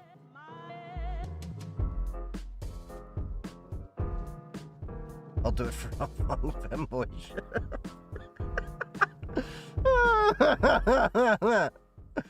I'd rather have the relationship than some worthless piece of crap. See? Yeah. Their significant other does that for the ring. Well, then they can get a CZ. They want the full thing? It's gonna have to be a full 30 days. Look, I am willing to do it for the equivalent time, considering I will pay you minimum wage equivalently into a ring. If your minimum wage hours that you go around acting like Gollum equals the price of a ring, that's what you get. You want a ring? You gotta work for it.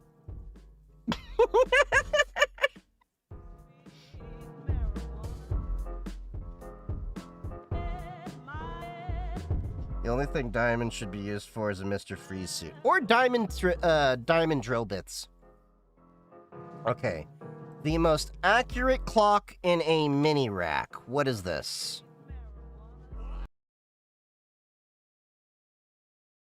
Months now, I've had... Is this going to be like a NTP clock that's based on the decay of materials or something like they use in the science labs? You want a ring? I got a chocolate ring you can wear on your tongue after work. This WaveShare, what is this thing called? The Pico GPS L76X. I've had this thing sitting on my desk waiting to be put into a project, and I've had something in mind for it. This is a Raspberry Pi Pico GPS hat. So it has a Quectel L76K GPS module on it. It has battery backup so it can store like GPS satellite constellation information and a real-time clock signal in there so it can keep the time. And then you plug a Raspberry Pi Pico into it, and you can build your own little GPS module for location, or in my case, a clock. So the great thing is, my dad and I finally finished routing a GPS antenna signal cable into the studio here at the desk so I can do my little timing experiments. And I have this antenna cable coming straight from my GPS antenna out back through 2 distribution amplifiers. I can plug it into here. This is the antenna input for the module. And I have the Pico plugged in, and I have this clock plugged in with a little code. And let me find a little power plug for the Pico. See, if I'm looking plug it in, so I was thinking like he was going to be doing like there was a piece of hardware at one point I thought, hey, maybe I should get this. There is actual time servers you can buy. Like, this is $350. A cost-effective solution for Stratum 1. Okay? Stratum NTP server. They are really expensive, these things, by the way. I found, like, these servers, and you can get them, like, for a couple $1,000s, too. But I'm gonna look for that. You should get this. This means there's no satellites yet. It hasn't acquired a time signal, but within 5 or 10 seconds, this should switch over to a timing signal. And you'll see that this LED here will start blinking. This is pulse per second, at least ideally.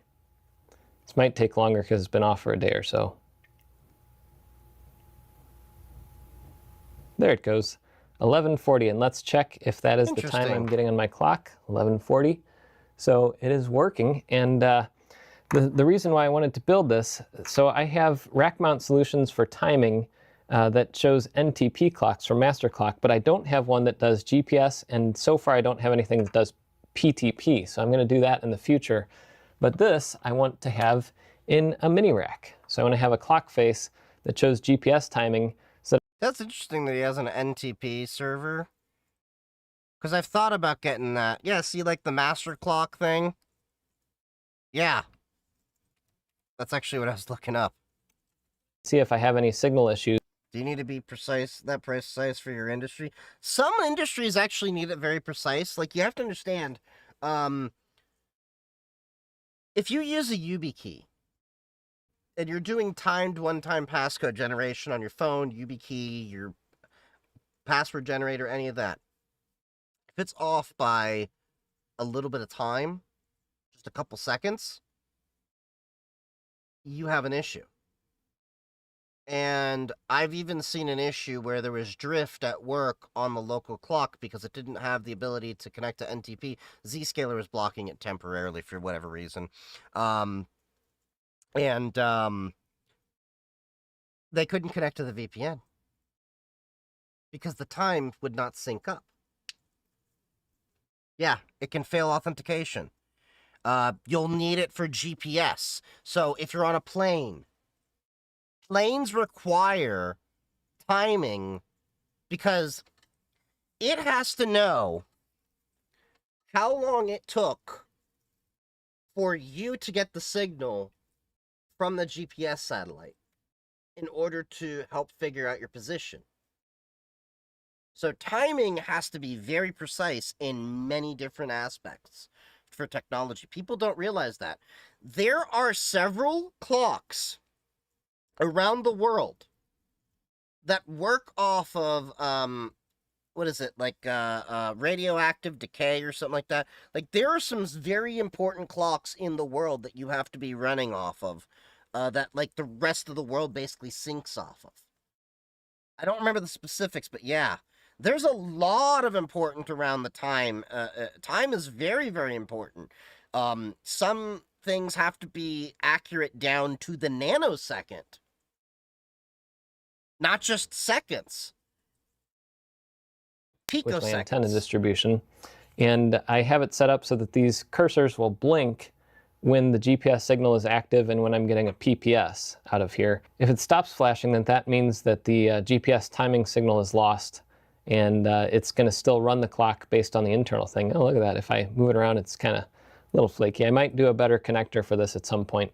But my idea is I'm going to take this and make a cutout in it for the clock face, and then make something that will hold the Pico in on the back as well. So that's my next step. And what I was going to say, it looks like you 3D printed it. One of the blanking panels that I have for the mini rack that came from DeskPi, and I got those measurements pretty precise onto this 3D printed panel. You can see that I thought the original one that he had in his hand was 3D printed. But when I put that panel onto a mini rack, the spacing's a little off, isn't it? I found out that the holes, they're okay for that metal spacer, but for a 3D printed one, you can see that the holes are a tiny bit off. Yeah. And there's a little bit of a gap at the top and bottom. So I'm going to make this a tiny bit bigger. And I've been slowly over time learning the ropes of Fusion 360, I made it so that I can actually go back and edit a sketch and change dimensions. This probably still looks a little crazy to some people that know Fusion better than me. But now I can just change a dimension like this, and all the hole spacings and everything will be correct, and all the extrusions will update, and everything happens correctly now. Eventually, one of my goals is to get back into 3D printing and all that. I just got so many different projects and I don't have enough time. Look, if I ever basically get to the point where I could retire and just do tinkering and content all day long, I would do some pretty fun shit. So that was not the case in the past. I used to mess things up. Anyway, I have another version of this printing off here on the bamboo. And once it's finished... I will never buy a bamboo. I will never buy a bamboo printer. A lot of people are finally waking up to why I said I would never buy a bamboo. And part of the reason is, if I get a 3D printer, I want it fully open source. Bamboo just screwed over people with some firmware updates, and they're being a little bit too controlling, and the supply chain is an issue. So for the foreseeable future, I pretty much still am a Prusa fanboy. I do want to get a couple of new Prusa printers, but I'd need to spend a few $1,000s, and I got other things. How many projects are you working on? So right now I'm waiting on my RAM for my new firewall. And then I got to take the old firewall once I build the new firewall, and turn that into the logging server, the Docker server, the Grafana server. It's going to do multi-duty. I've got to get that also set up with N8N for the automation server, so that way I can get back to my LLM stuff, set up the LLM server to be the moderation server as well, have a moderation bot using LLM. There's a few things. And then I want to set up an RT. And then once I get the logging server set up, I want to decom this current guy, which is the current logging server that I've been testing things out on, turn that into an RTMP relay server. And then in a few months, once I get a new job and some excess money and I pay down a few things, I want to upgrade the network to 10 gigabit networking. I also need a zero trust to the entire network. So I have to re-architect the network, kill off a few VLANs I don't need anymore, zero trust it, which effectively means that any computers that need to be on the trusted network, like these two desktops here, would have certificates to authenticate to the network, and have everything segmented. I already have the IPMI zero trusted. Then I want to take the several Raspberry Pis, set up zero trust network access with TwinGate. I got a lot of things. Oh, and I still got to finish up the ham radio PC in the ham shack over there. And then doing all that while I'm in the getting my bachelor's degree. Wish I would have known back then, but the X-Wing Carbon was my first printer. Hey, we all learn, but as long as you learn from there, you can do better. What's up, Bengali? How's it going, buddy? Turning my bamboo and getting Creality K2 Plus combo. The Crealities are okay in my book. I don't have a Creality, but I do recommend them often to people who want to at least have a decent source, capability to source their parts, do some printing and all that. Like I said, I'm still going to be a Prusa fan when it comes to their 3D printers. They've been reliable, they're quality, they're open source. I could 3D print another Prusa printer and get the build of materials to do everything. Dang, that's a lot. Yep. And I already finished one project, which was clearing out this computer and upgrading the GPU and, then moving on to 6 terabytes of NVMe space in here. Unfortunately, the motherboard died in the middle of it, so there was another complication that went to that. But yeah, there's quite a bit of stuff that I still need to... Oh, and then in a few months, Pop! OS 2604 will be out, and then eventually I want to upgrade from Pop! OS 2204, which I'm on, to 2604. How far are you on your bachelor's? Just have 12 credit hours left. So I just started this month. I'm already 2 classes in. With my prior associates and my CISSP, I am 39% done. So I'm planning to have it hopefully done mid-year, latest December. And then I may continue on for a master's, and I'm deciding if I want to go for MBA in IT project management or something like that, or if I just want to go for a master's in cybersecurity and an MBA. We'll see. Basically just checking off the stupid boxes. Test fit that, and then I will work on the cutouts to put the clock in one of my mini racks over there. So that's the next step. There's a lot more I wish I had that much of a workspace. We got, there's the Desk Pi. This is the Super 4C or something like that. It's a new 4-node cluster board, and they also have these cool DIN rail mounts now, which I have not tested yet, but I want to have a mini rack that's all DIN rail. That would be kind of fun to do. Anyway, yeah, so I'm going to keep working on I don't know if I could really do mini racks. The issue is I deal with big boy stuff, big boy servers. Can't really fit in there. Don't get me wrong. If you're, doing home labbing and tinkering and all that, they're great. I recommend a lot of people that start out to do a mini rack, but I'm already like far along to that point that I'm like, give me a 21U minimum at this point. If I have a 15U, I think, but I'd like to get to a 21U or something like that. Like, yeah. XT cutout for the clock, and we'll see where we get in this video. So I've been measuring things out on here to try to place it. I think I'll have this on the left side and then an antenna cutout for the GPS antenna. I think it was I might also do PPS if I can figure that out. I have an email into Waveshare to see if there's an easy way to get PPS on here. But I measured all the parts here that I'll need, all the critical measurements to build out this design so that I can mount this hopefully flush with the front of it. And this can maybe snap in or slide in and have enough space for the micro USB cable to plug into. Setting up a time server. One thing that's nice about using open source designs like this guy from Adafruit is they have schematics and drawings with dimensions on them, which makes it a lot easier to integrate these things into a 3D print using CAD. Anyway, so thank you to Adafruit for that. I bought this thing NTP server, ago, probably more or 4 less. years ago now, because I was going to build a different type of clock, which I'll still probably build that clock. I have an idea for another type of clock, but this will go into here for now. Okay, after fighting with Fusion a bit, I have this design, which I think will work, to have the clock face protrude through kind of an extrusion through the 3D print, and have these 4 screw holes, have screws hold it in from the back so that the front side, all you see is the clock, which hopefully will work. Is he going to heat set the mount with threads? Quality, or is he just going to go plastic and bite into it? Check the fitment of everything. Okay, got the print back. Let's check how this fits. Let's see. Whoop. Oh, that's PLA.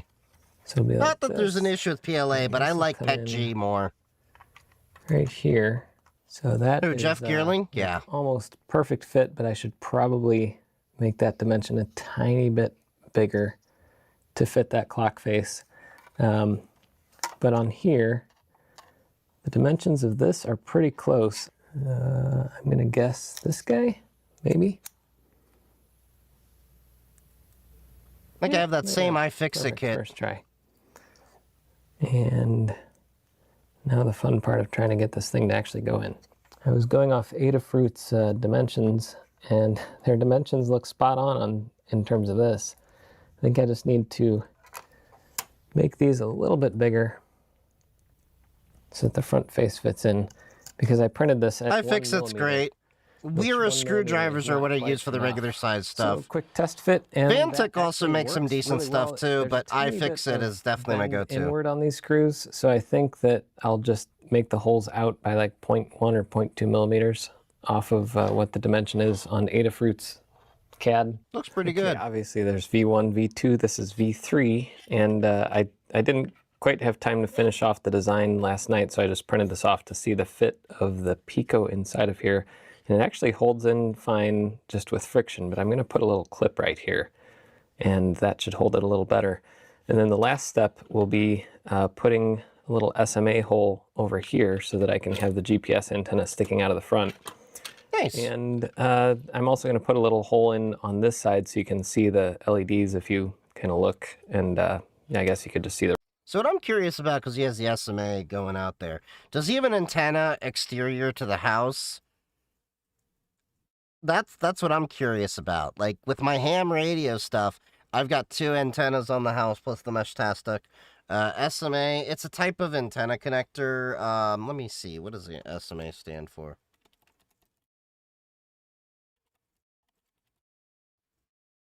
Sub-miniature version A. Did not know that. I just always called it SMA. Options. Maybe I could put a little mirror in there or something. I don't know. The other option is I could put a little hole here so you could see through it, but then it doesn't look as clean. I like that clean look. He's also using the textured bed for that. Anyway, the I figured out. Oh, is that he showed at the beginning? Okay. On this guy. I didn't see him use like the. Now, I saw so the extension, but I didn't see the antenna. Again. That's kind of how 3D printing goes for me. I fix something and then I fix it the wrong way, so I have to do it all over again. Anyway, we'll see if V4 is going to be the one that ships. So I hope I got everything finished off. I put in 2 little clips. I don't know if you'd call them clips, just little bump outs up here. And because there's a little bit of flex in this, it should let the Pi just snap in here, I'm hoping. And I cut out a little arch here so that you could see in here, there's a couple status LEDs in there. And I put on an SMA connector. So let's see how this thing fits together. Okay. The clock should slip in here nicely. Let's see how the alignment is on the holes. Might still have to tweak that a little bit. Let's see. Looks like this hole is pretty darn close. That hole's a tiny bit this way. So I might have to fix that. I don't know. What I've noticed is that there's enough, it's pretty strong in here, so I don't know if I even need to do that. I'd probably be lazy and not even bother with the screws. Maybe put like 1 or 2. Screws. So at the minimum, what I do is probably a diagonal pattern, if not all 4, because I mean it's not going to really get all that much pressure. Like, yeah. I might fix those screw holes just so that I have the right model, but this I'm hoping will slot in like that. And then if it pops down, there we go. Nice. That feels really good, actually. Okay, and then let's see if this will fit in here.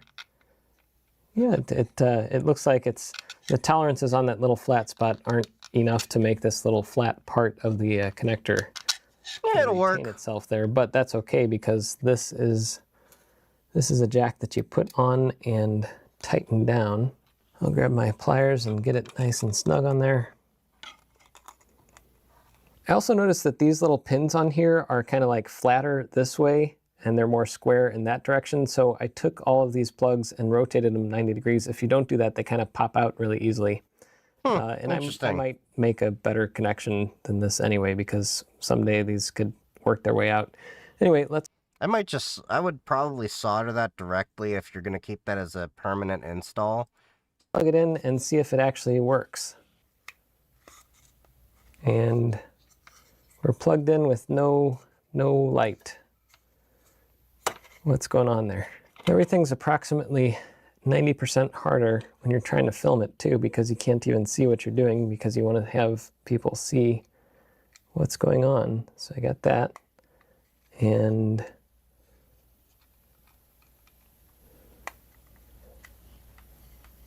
so we're plugged in and I'm not getting anything anymore. Did I screw something up here? There we go. Okay, look, Pico press down on the boot button when I plug it in, and that causes it to not run the main.py clock script until I reapply power without pressing down the button. Oh. Okay. Let's see if we get the clock. So just an awkward position of the button. 14:19, is that what time it is? Oh yeah, 2:19. So maybe I'll add an option for setting it to 12 hours. So I actually set everything in my entire house to military time, 24-hour clock. It's just easier to deal with. Time at some point, but 14:19 it is. I am ordering some tape to go over this and also some automotive UV tint film. What I found online is you can buy filters for this. It's kind of hard to see what time it is on camera, and you see a little bit of flicker. That's because these lights are so bright compared to the rest of this that it's okay to see in person, but without a filter, it's kind of hard to tell, especially on camera. Actually, I do have Kapton. Let me go try a little bit of Kapton tape, and we'll see if that helps at all. It actually does help. So it gives a little bit of a yellow tint, but now it's still not great on camera, and you see all that flickering down there. The flickering is from the way that the driver is using like pulse width modulation. But if I turn down the camera's brightness, you can see that, that basically when you put a UV filter, it kind of does that, but even more so, and should make it show up a little bit better. But this video is not the end game for that. I'm going to put this into my mini rack at some point, and then we'll see kind of the final product out of that. This is stuck on my finger. Get off. Yeah. Okay, there we go. I'm hoping to also get PPS out of here so that I can have a GPS disciplined oscillator basically in my mini rack. This one is destined for my house. This was just a fun project that I've had parts for it sitting on my desk and over in the boxes over there. I've had parts for this for months now. In the case of this screen, I actually bought this like a year and a half ago. That's par for the course. You have parts for months. I finally put it together. I still got parts over here for a lot of my stuff. So I will try to get this up on GitHub so that you could build your own if you want. I don't know if I'll have that done by the time I post this video or not, but that's it for Level 2 Jeff. And you can see this is actually a good one. Four prints before I got to the final version. That's better than a lot of 3D printed objects that I work on. And this thing isn't quite perfect. There's a few little improvements I might make, or I might not, but they always say don't let perfect be the enemy of the good. The government. Interesting. All right. Next thing, what is this? The Mime Cop Le Meme. The cops come, we know this guy won't say anything. Freeze! You son of a bitch! You set us up! How could you? Mime Cop, you're the best cop we've got. Next week on Mime Cop. It's just a toy. What the hell? Innocent child. The city is demanding to see the body cam footage. Well, this is what he. God damn it, vampire! The cops come, we know this guy won't say anything. Freeze! You son of a bitch! You set us up! How could you? Mime Cop, you're the best cop we've got. Really? I thought that looped through, but... Okay. So we got the hightail thing. Trying to see. What's next? Let's see. Big changes are coming to keyboards. What's this?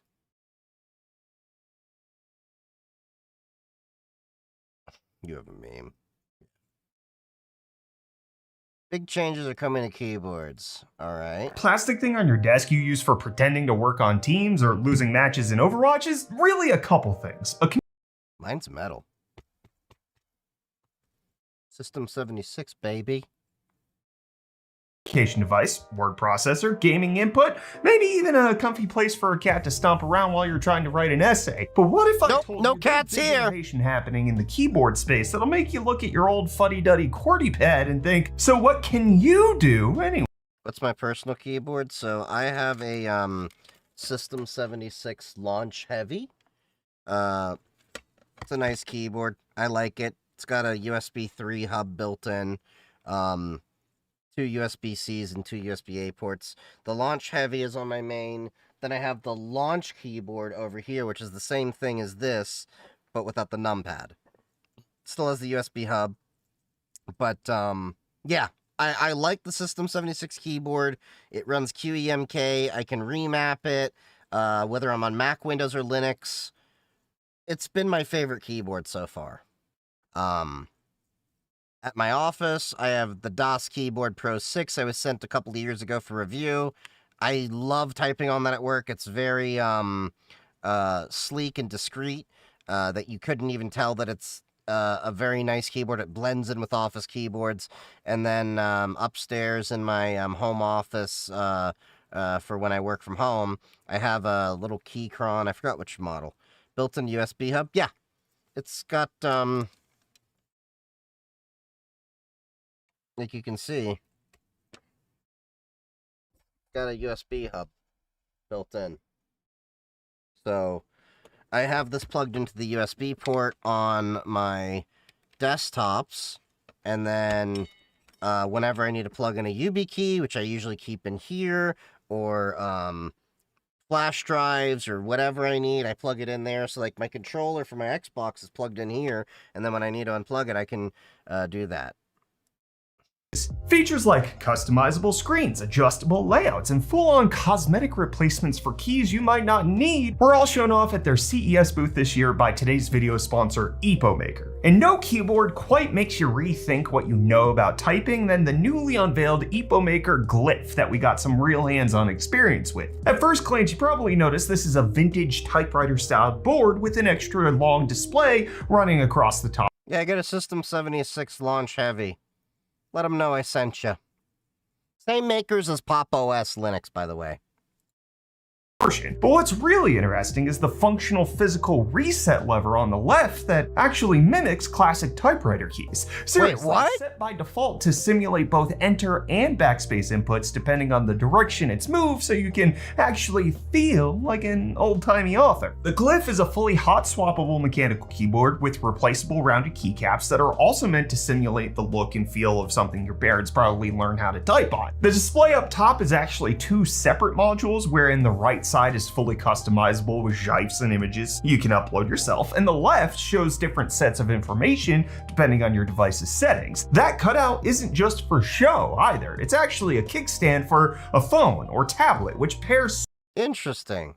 So my question is, how well does that work on Linux? Because if not, it's worthless to me.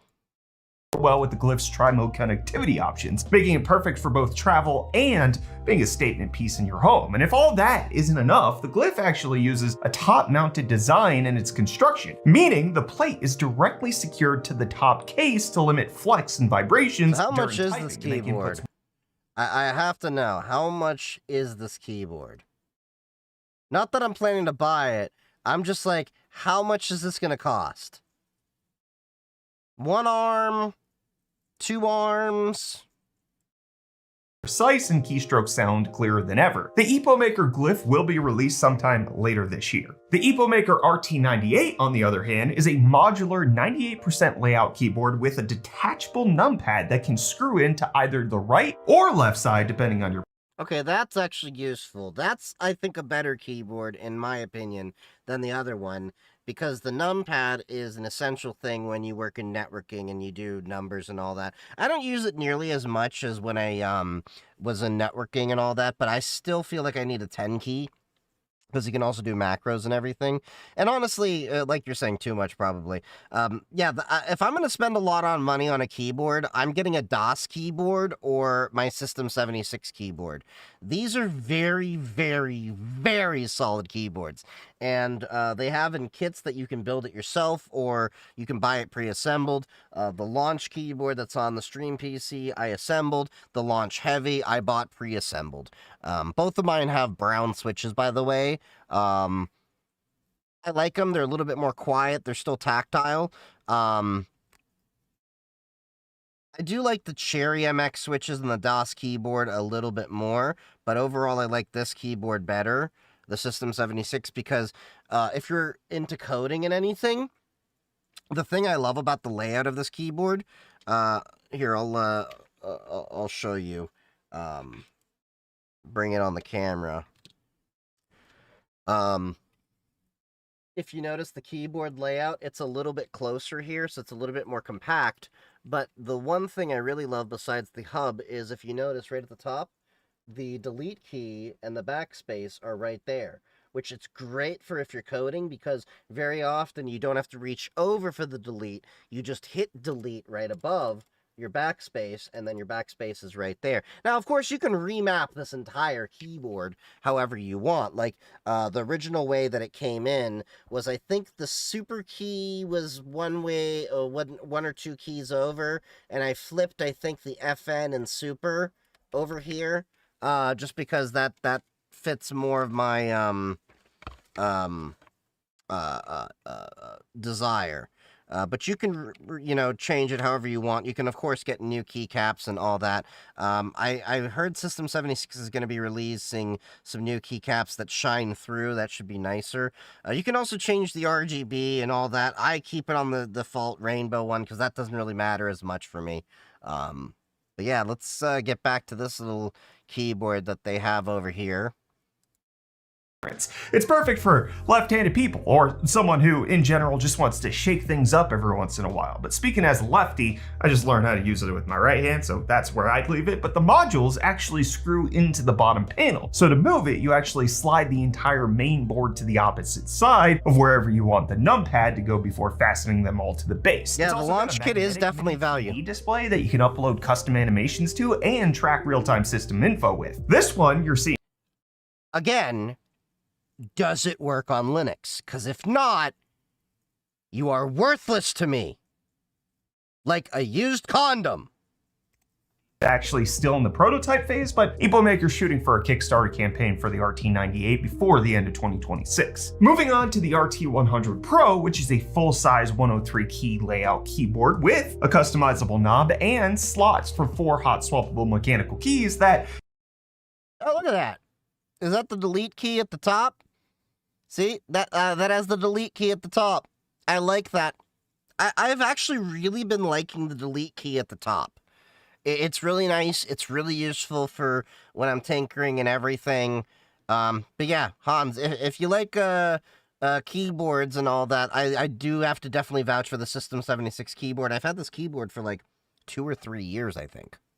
You don't need them, can actually be switched out for a mini display that pops right in on top of the hot swappable switch contact points. There's connection pins on the back of the little screen that plug right into both power and pass information from the keyboard PCB to the 1.54-inch smart screen. The RT100 Pro is built with a gasket mount structure, features dynamic RGB lighting, and ships with replacement keycaps for things like Mac buttons, print screen, scroll lock, and more for different usage scenarios. The rest of EpoMaker's booth had a whole slew of different sizes, shapes, textures, and feature sets too. And I'd be remiss to not also talk about their latest split layout keyboard, the Split 70. This baby's a 70% wireless ergonomic keyboard with an integrated knob and dual B key layout to reduce adaptation issues commonly caused by its split designs. There's 4 additional shortcut keys up in the top left, pre-programmed to undo, cut, and paste. 71 south-facing RGB lights. Wait, was that?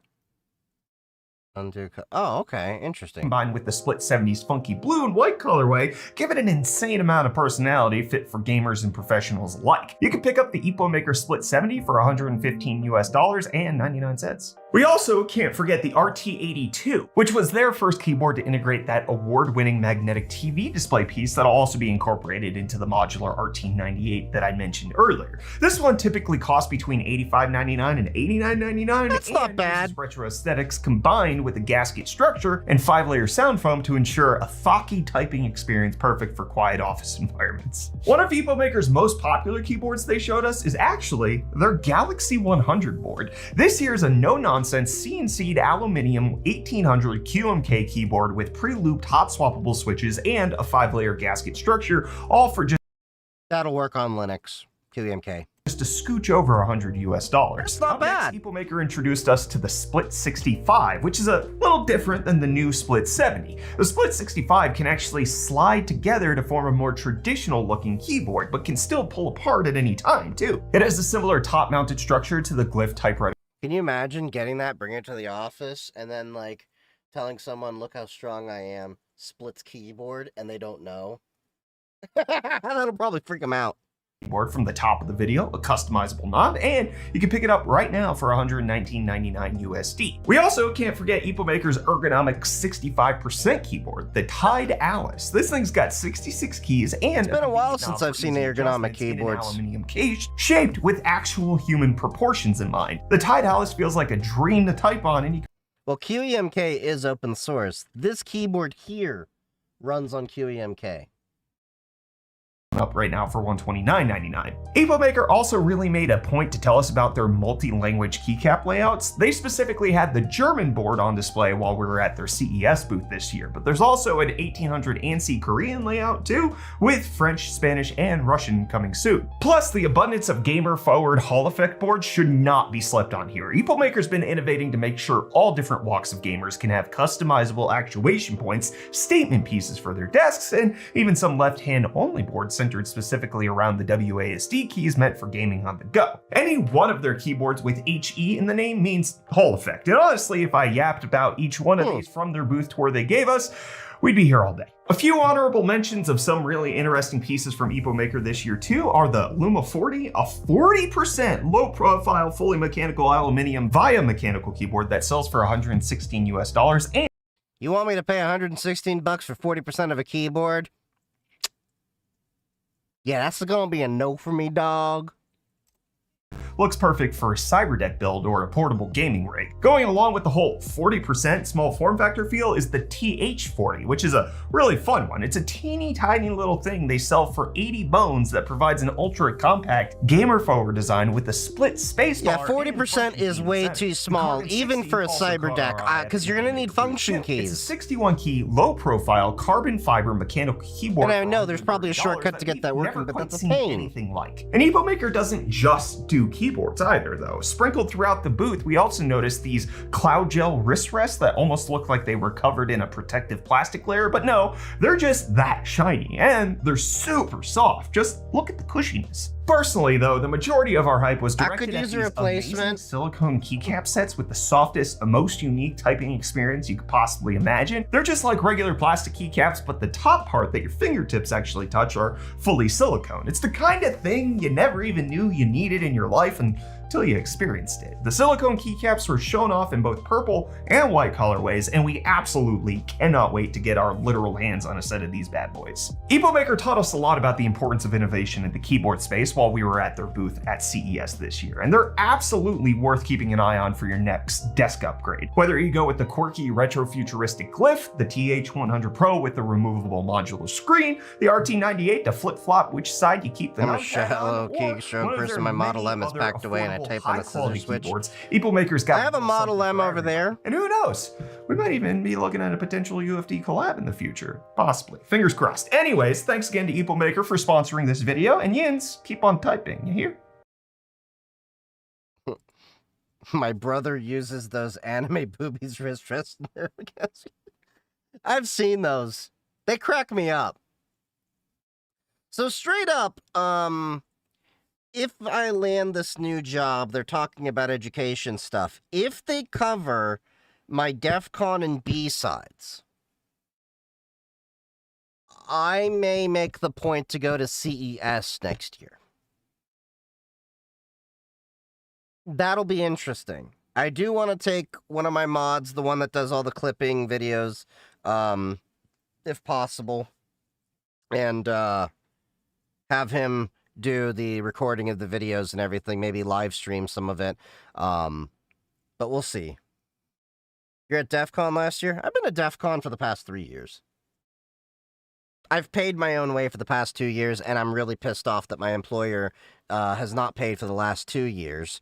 They paid for the first year, and then ever since they've been really being shitty about paying for anyone's ability to upskill and get education. I plan to keep going as well.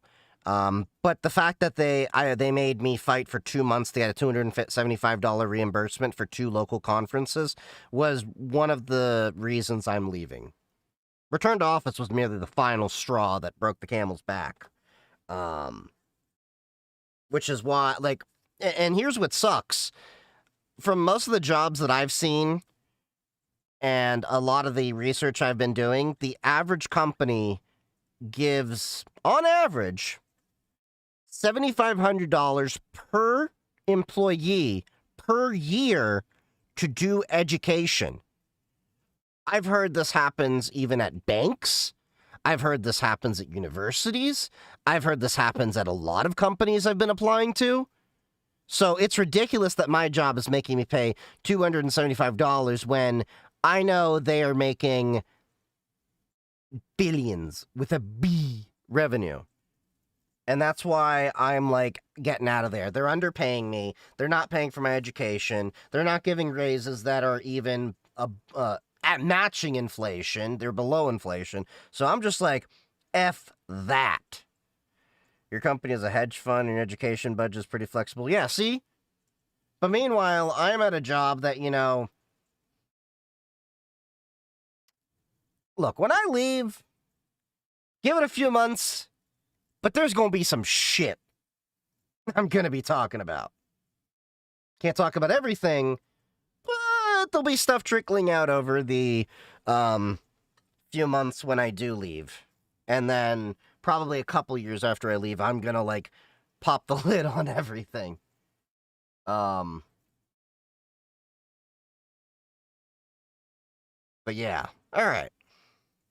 What's this? LED easy checking with a multimeter.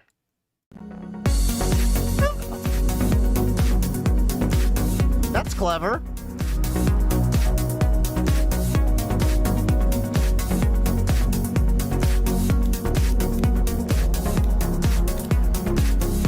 Never thought they would have a multimeter that actually can do the checking of components like that. That's interesting. What's this? Kara sent this link. FCC kills Verizon's 60-day phone unlocking rule after massive fraud spike. The FCC says Verizon's fast phone unlocking became a gift to phone thieves. FCC has withdrawn a long-standing regulation requiring Verizon Communications to unlock its mobile phones 60 days after activation. The agency concluded that the policy exposed Verizon to widespread device fraud and trafficking networks, costing the carrier hundreds of millions of dollars every year. The revision effectively removes an unlocking timeframe unique to Verizon among major U.S. carriers. Previously, the company was obliged to make both prepaid and postpaid devices unlockable after just 2 months, before the standard 1-year industry benchmark. That's interesting. I mean, it still bites that, you know, you have to do that, but the way that it normally works, this is where I think it's reasonable. If you own your phone in the free and clear, if your phone is owned by you, free and clear, there's no more payment on that phone anymore, then you should be allowed to unlock your phone. But I do agree that, you know, 60 days is a little bit crazy if that phone doesn't have, isn't in the free and clear. I just don't know the specifics around that. If it's just, hey, we can go buy a phone, put it in, and then, by Verizon's estimates, roughly 784,703 smartphones. Internal estimates, specific number. That's not an estimate, that's specific. Were lost to fraud across its prepaid and postpaid business lines in 2023 alone. It said that the financial damage reached into the hundreds of millions of dollars. Okay.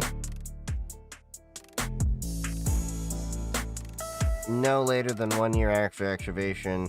Verizon's 60-day exception stood as an outlier, one that the company insisted had made its network. But, unless I'm missing something here, was this basically, regardless, 60 days, you'd have your phone unlocked? This is not necessarily a bad thing from the FCC. My argument is, if you buy your phone in the free and clear, you should be able to unlock your phone immediately. No ifs, no ands, or buts. I've done that multiple times. I will buy my phone and then have it unlocked immediately. That I think is okay. But if you're still paying on your phone, no, you should probably still have that locked. Because people suck. Unlock an expectation of ad-free OS. Yeah, that too. Okay, so let's see, what's this video over here? Is it possible to replace your phone's OS system on, like you can on a PC? On some phones, yes. Like on my Google Pixel 7a, I installed Graphene OS and I replaced the stock OS. But it depends on the phone. Okay, so what is this? Pretend we work at Freddy Fazbear's Part 3. What the hell is Pretend this? we all work at Freddy Fazbear's in the comments. Part 3, Discord Edition. What do you mean they get quirky at night? What could that possibly mean? Hey guys, I made a new friend. Yes, he smells like a corpse, but he's been... What the hell? Polite. Is that... organs? Mr. Security Guard, a second animatronic has left its spot. Guys, does anyone know where the batteries are? Could have sworn I had a whole pack ready for tonight. Unrelated, but who moved Balloon Boy in here? Help, I'm stuck in the fucking ceiling and I don't know how! Freddy... The muffled voice! I don't know what everyone's freaking out about. Mr. Bombastic. These robots actually seem pretty cool. Wait a minute. Where'd he go? I think he wants to give Fredbear a big kiss. On 3. 1, 2... Vampire, once again, I question your sanity. How does this shit end up on your feed? Animatronic's been a kid! Again! Who could have predicted this? When will it be 6 a.m.? When will it be 6 a.m.? When will it be 6 a.m.? When will it be 6 a.m.? When will it be 6 a.m.? Why is there a ventilation button? Someone please tell me why there's a corpse in the vent! Could someone please reboot the ventilation? We kind of need that. I found an animatronic in the back alley. Should we bring it in and fix it? Put that back! Get that thing away! That's what she said. God, why does it smell like someone died in that thing? Who used the last of the power to play solitaire? This job's boring. I'm gonna play some solitaire for a while. I may or may not have changed the light fixture. Guys, I made fresh pizzas for the hard workers you all... I love the community where that clip is from. The entire attraction on fire! What do you mean there's a sister location? I quit! Join my Discord, link in the bio, see you next... The hell? I kind of worry every time Vampire's videos come across my review on stream section. Okay, what is this? There's no description. Monarch mirrors. Okay. Record yourself before and after Googling what dinosaur has 500 teeth. Bet.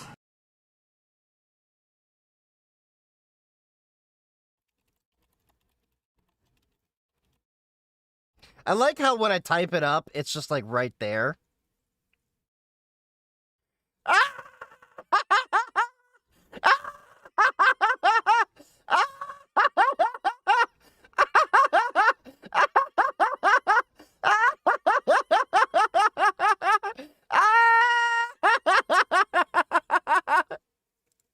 What dinosaur has 500 teeth? Alright, let's see.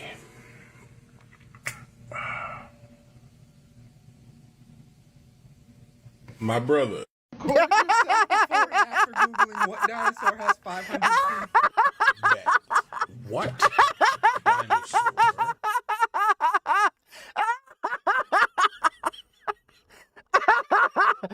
Ah, that one caught me off guard. That one caught me off guard.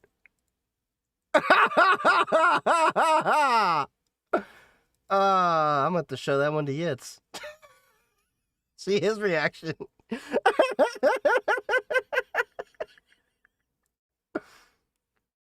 Okay. AI slop picture frame. What is this?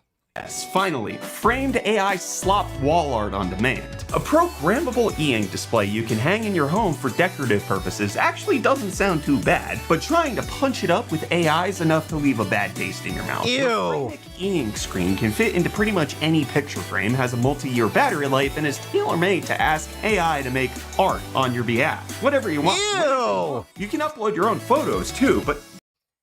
Put my own photos, but stop putting AI in everything! That's not how it's being marketed. In practice, there's a tiny little dot you can press in the corner of the canvas that prompts the thing to start listening to your words to generate a picture, which is also allegedly using REST API access, which in Framix words, quote, supports creators, makers, and developers. They also specifically state in their public-facing media kit that they use predefined styles to reduce the production of the very thing it creates.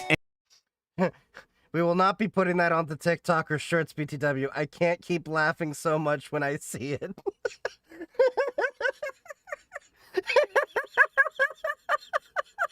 Slop. Hey, they said it, not me. yes, finally.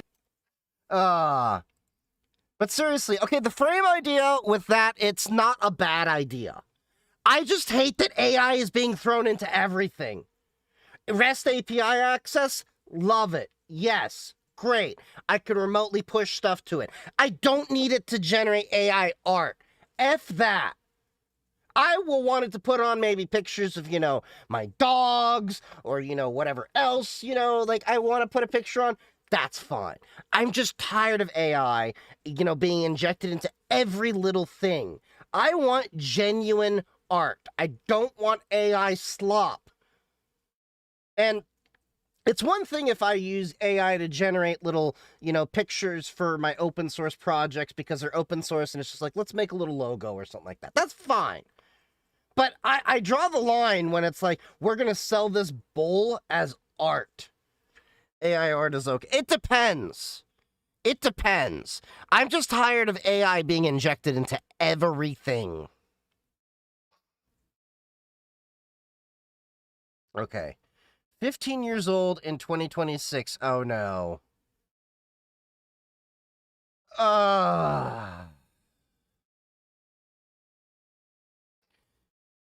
That hurts my brain to realize that there are 15-year-olds in 2026. I know they exist, but I feel old. Okay? It's just, yeah. Song's turning 15 years old in 2026.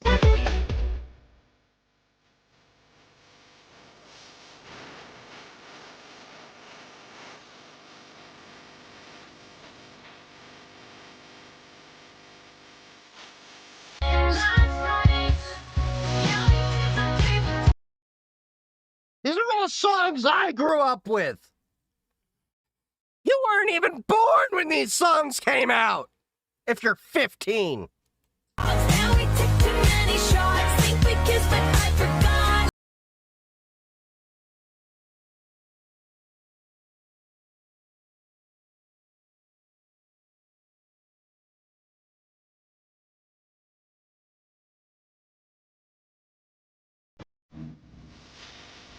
Yeah, all these are songs I grew up with.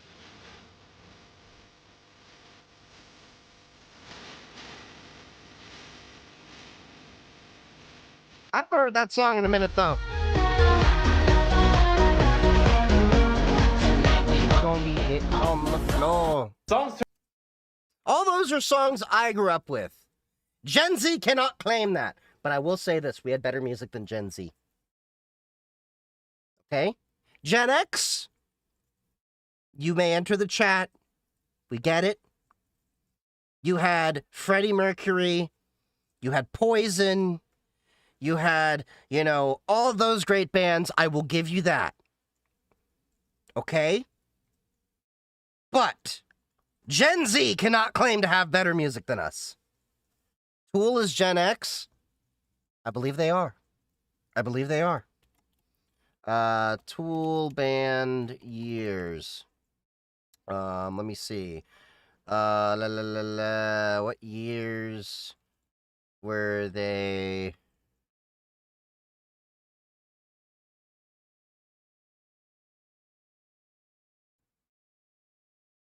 Formed in 1990. Yeah, that'd be Gen X. I'd say that's Gen X. If I'm not mistaken, elder millennials were still too young to really enjoy Tool. So I would consider that a Gen X band. Gen X, what years are Gen X? Hold on. Could you define Gen X? Yeah, everybody seems to ignore them. They were forgotten. Boomers, basically. Okay, so Gen X is 65 to 80. Roughly, 1965 to 1980. 1999 is Gen Z. Really?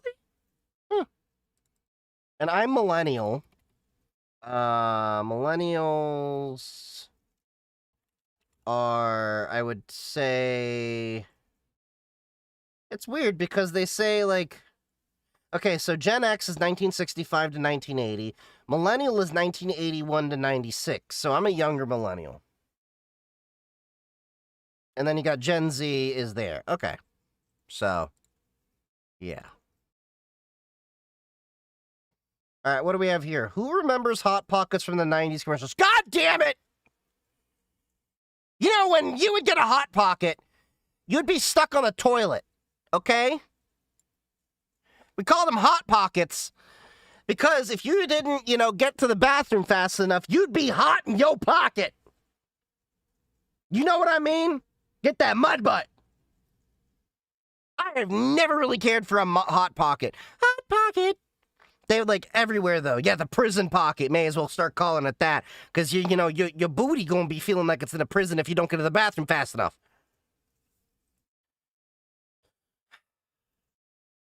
'90s kids, do you remember this? And you want a hot meal without a big deal. What are you gonna pick?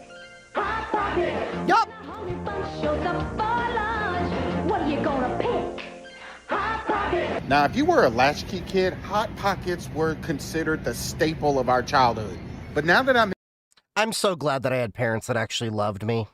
in my 40s, I have not had Hot Pockets, I'm probably going to say a good 25 years. So let's go ahead and get some and see how they taste now.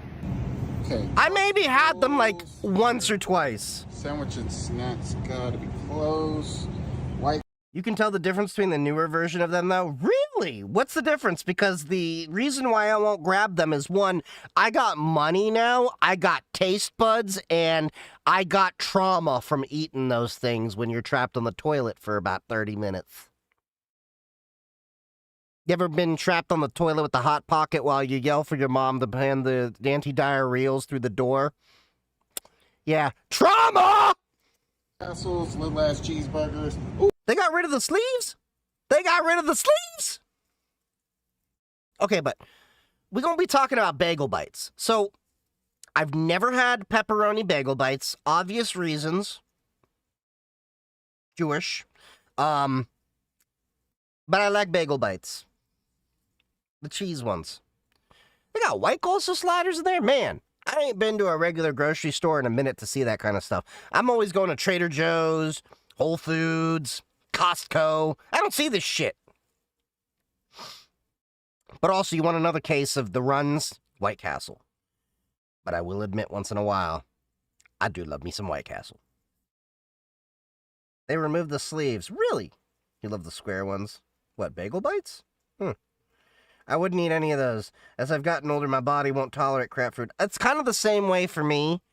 Like, I genuinely enjoy apples. Apples are one of my favorite things. Apples, dates.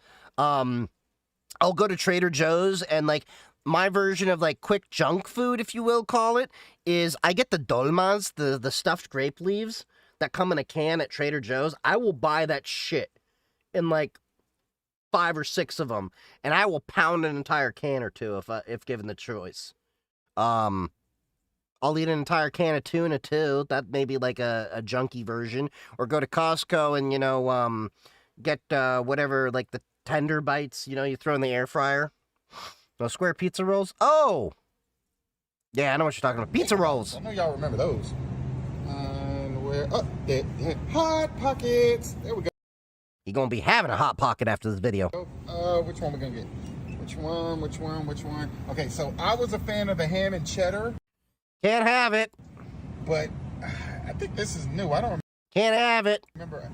Oh, they definitely didn't have Philly cheesesteak when I was a kid. Let's go with the old school. That's probably the original right here. They agree. All right, let's get them home and give it a try. All right, so I'm gonna pretend like this is 1996 and I just got out of school. I'm coming straight home and I'm going to eat me a Hot Pocket. And where's the sleeve? Yeah, did they have like a little cardboard sleeve that you shoved it in? I do remember that shit. Is that what y'all mean? I was like, what sleeve? And then it just hit me. There was a cardboard sleeve. You used to, shove the thing in, and then you had a little holder for your Hot Pocket. So, while your mouth would be getting third-degree burns, your fingers wouldn't. You don't cook these with the sleeve no more? Hold on. They got rid of the sleeve. For crispy crust, throw in the air fryer. For soft crust, throw in the microwave. Well, I wouldn't have to put it in the air fryer for crispy crust if you wouldn't have got rid of the sleeve. I want a crispy crust, though, so I'm going to go ahead and stick this shit in the microwave. I'll be right back. It ain't a proper Hot Pocket if it don't have the frickin' sleeve. After these messages, we'll be right back. This thing ain't got no color to it. You can tell it don't season its food. They did look better back in the day. Like, don't get me wrong, you'd still get the runs, but that don't look right. It feels like everything food-related has gotten crappier over the years. They've smaller portions, lower quality ingredients. Yeah.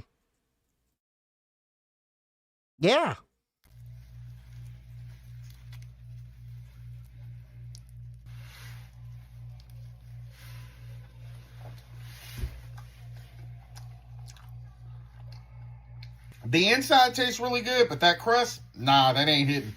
Bring the sleeves back, Hot Pocket.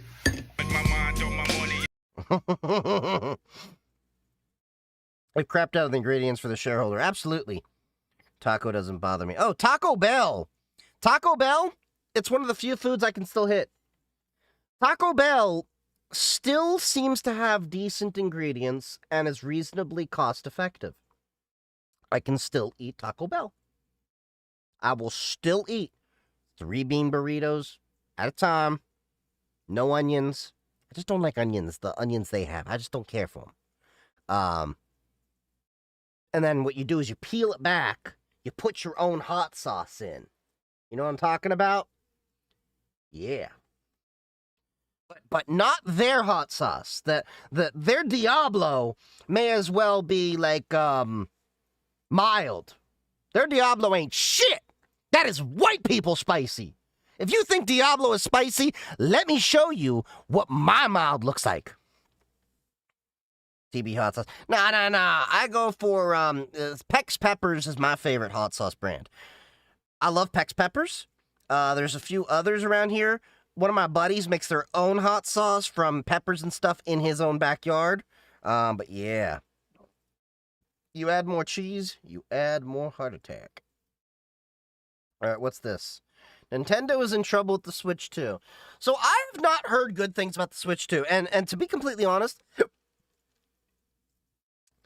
I haven't played a Nintendo game in years.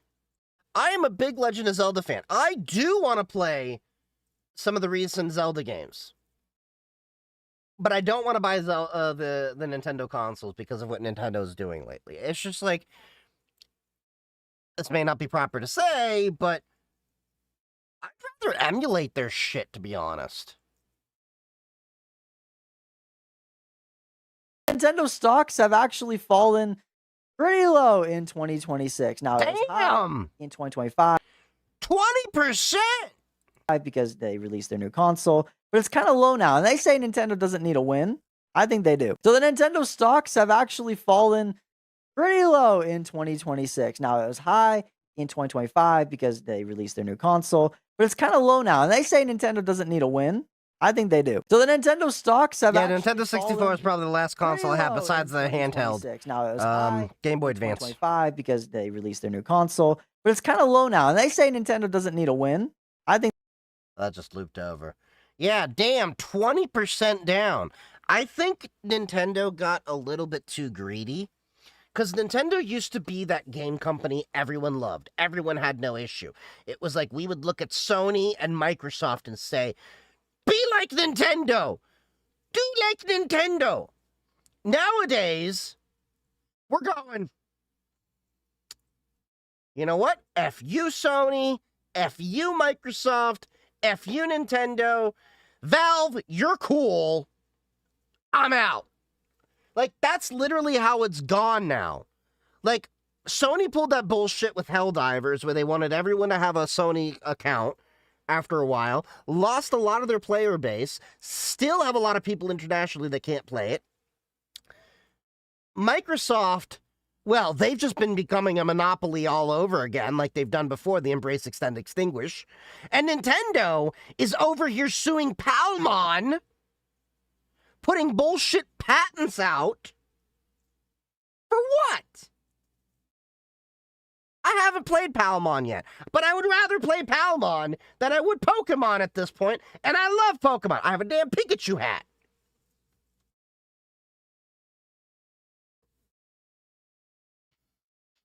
Working self-hosting. I'm tired of the corporate oligarchy. I mean, technically, I had newer ones through my profession, but for business purpose only. That's it. Oh yeah, GOG. Good old games. Good old games is good too. I just haven't used them. Okay. We got a few more videos here and stuff, but you watch Palmon, it is really good. I hear great things about Palmon. My issue is I have so many games in my game library as it is.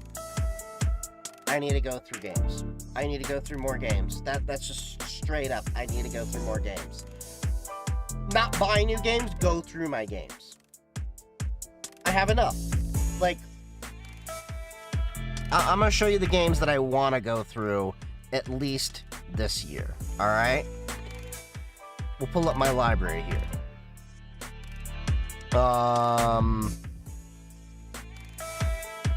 Still want to finish that boss battle on Black Myth Wukong. I'd like to finish Borderlands 4. At this point, it's just... yeah. Claire Obscure, definitely want to finish that. Cyberpunk, definitely want to finish that. Still haven't played Dark Souls. Been on my machine for like several years. Well, not on my machine, but in my library. Beat it. Haven't finished the Divinity stuff. Doom Eternal, gotta finish that. Doom Dark Ages, gotta finish that. Elden Ring, still haven't played that. I do want to replay Elder Scrolls 3, 4, and 5.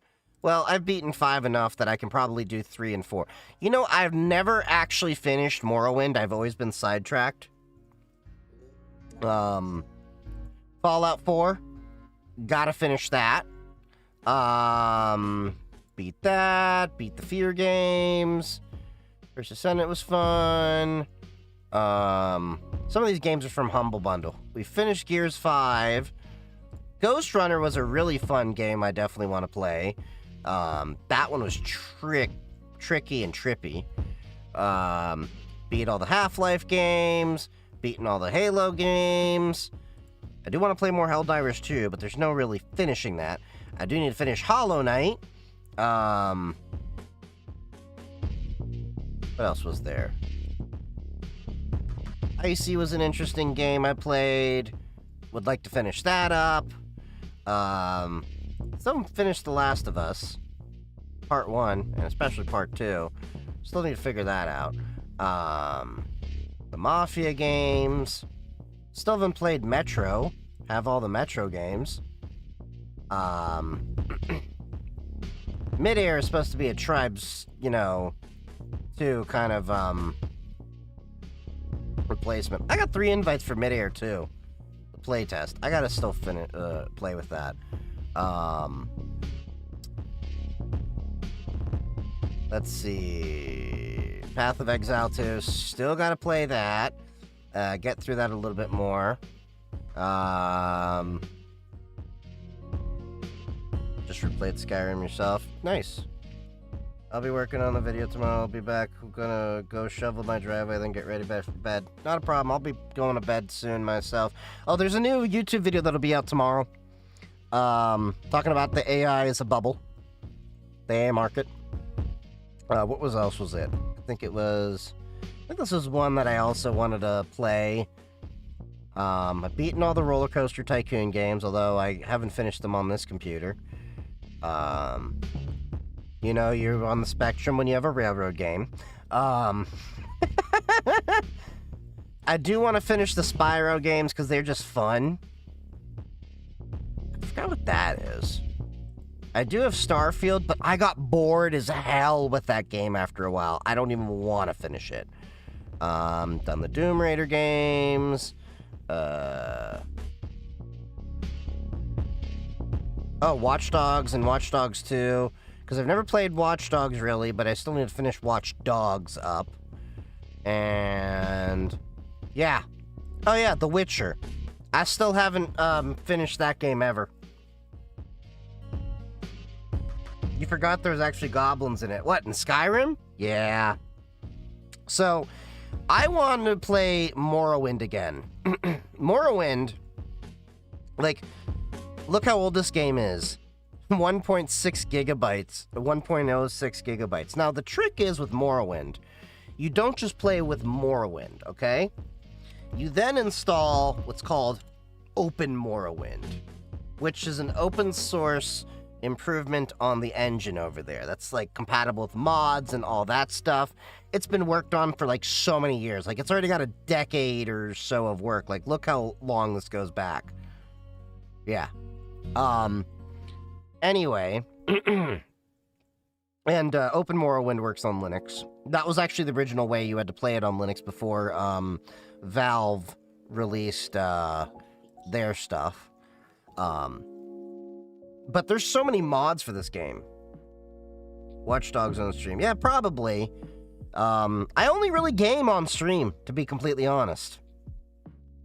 But this is a very well-known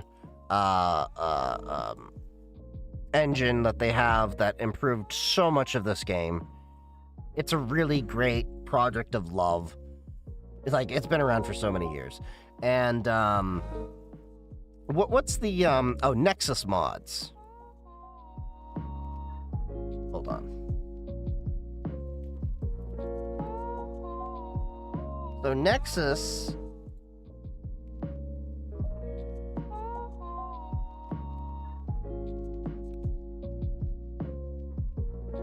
I know they're in like some hot water because of the UK Online Safety Act, yada yada yada.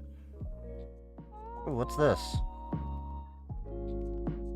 Oh yeah, Fallout Season 2, I forgot, yeah. They're doing all new stuff because of Fallout. I still haven't played Fallout New Vegas. But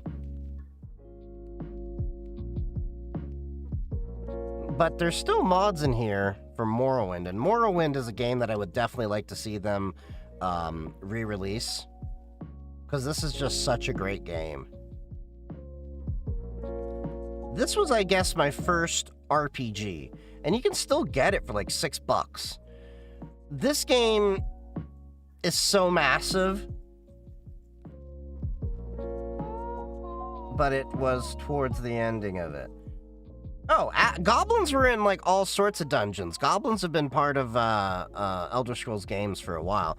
Morrowind was the first 3D game that Elder Scrolls had, and I dare say it had a much better story than 4 and 5, with much more lore.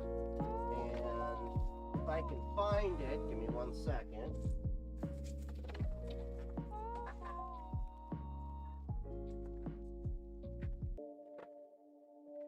I still have my original strategy guide from this game.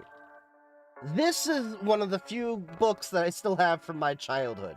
Look how well I took care of it, too. But yeah, this is like, the entire game here. Skyrim manual upstairs is probably a little bit bigger, but you actually needed this because, like, this is like closer to Dungeons and Dragons, where there were actual like puzzles you had to solve on different things. Like there was like little poems and riddles, and fast travel wasn't as much of a thing. Fast travel didn't get introduced until Oblivion, but you had the Silt Striders. So you literally had the entire continent to walk back and forth over that. It was really in depth. Yeah, the lore is much better in Elder Scrolls 3. And I would dare say it, this might be sacrilege to some. Skyrim only can work because of the lore that was built in the first 3 Elder Scrolls. And I would also say in Elder Scrolls 4, it did a decent job of its own story, but it's still relying on the lore that was built in the first 3. What worries me is when Elder Scrolls 6 comes out, are they just going to basically live more on that old lore?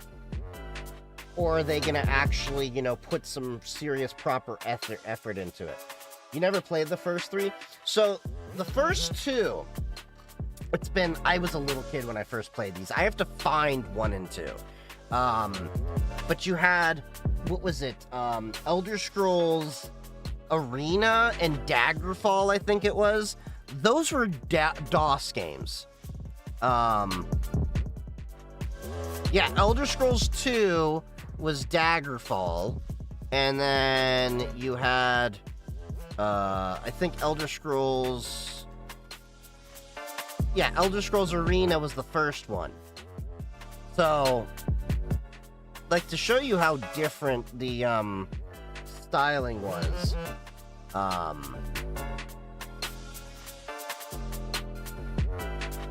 this was released in 94.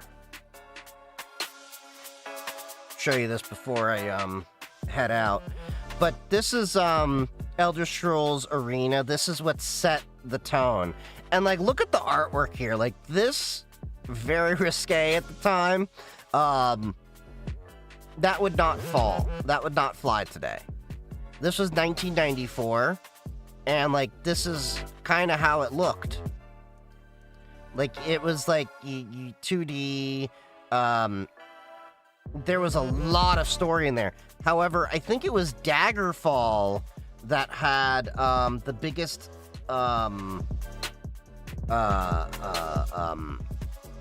world map. So, that was released 2 years later. And my understanding is, yeah, there were 15,000 cities, towns, villages, and dungeons. Think about that. I played a tiny bit of Morrowind. Oh yeah, it's fine. My understanding was the map in this game was the closest to the size of Great Britain. That's how much map there was in this. And yeah, so like you could see there was like this entire map. You can travel almost anywhere on the map, each area featuring hundreds of visitable locations. There was so much in that game. And remember, this is back in the days of like DOS. See? MS-DOS. And then the game Elder Scrolls 3 was piggybacking off of that. Oh, and they made Daggerfall free to download. Huh. I may have to see if I can grab that. But yeah, Morrowind was their first 3D game they had. And it was also, the cool thing about it was the first game that I knew of that released their own modding tools. Like, Bethesda officially released modding tools for you to make mods on Morrowind, and that was groundbreaking. I originally played this game on Xbox, the original Xbox, and it was alright, but it definitely was a game that you wanted to play on PC. So I bought that game on original Xbox and PC, because you could mod and do all that kind of stuff, and it was a massive map. So you had the entire Vardenfell region. It was a massive, massive map. You're too young to appreciate. Yeah, like, I appreciated it a little bit, but now that I'm older, like, I really appreciate it. There were only 2 issues that I found with the game today. I would totally love them to do a remaster of this. I know they've done a remaster of Skyrim. They've done a remaster of Oblivion. If any game gets a remaster, it should be this game. And there's only a few mods that I put on it, like one, adding more NPCs, a little bit more, you know, leveling and stuff like that. Very basic stuff. But the Game of the Year edition has, what is it? It has the Tribunal and Blood Moon. But this book doesn't, I don't think you can get this book anymore. This was, let's see, hold on. What year was this book? I want to say this is 2002.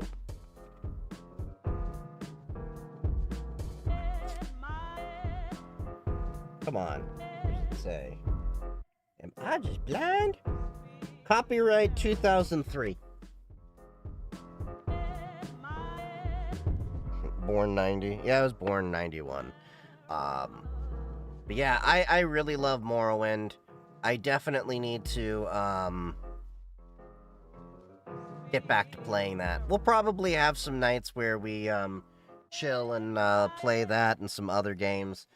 I need to get back to having a game night for us. It's been a little bit weird with school and everything. Where do you find your background music? Oh, this background music? I found some beat makers that's exclusive. This background music here. That's from some beat makers that I found, and I bought the music off of them, and I have the exclusive right to it.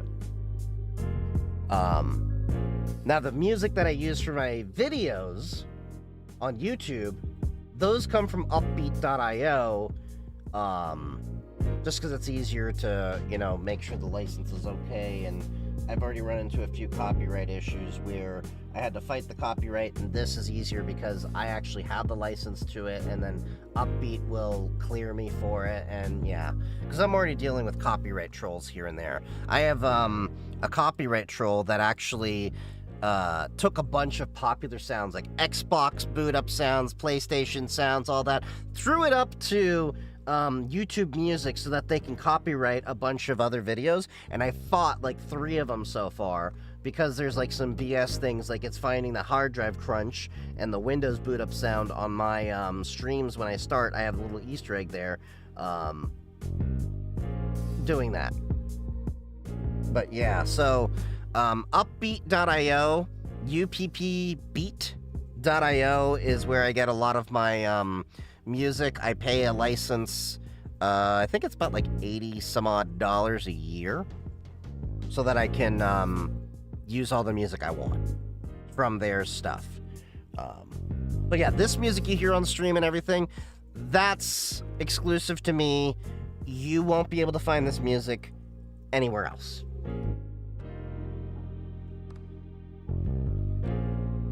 Yeah.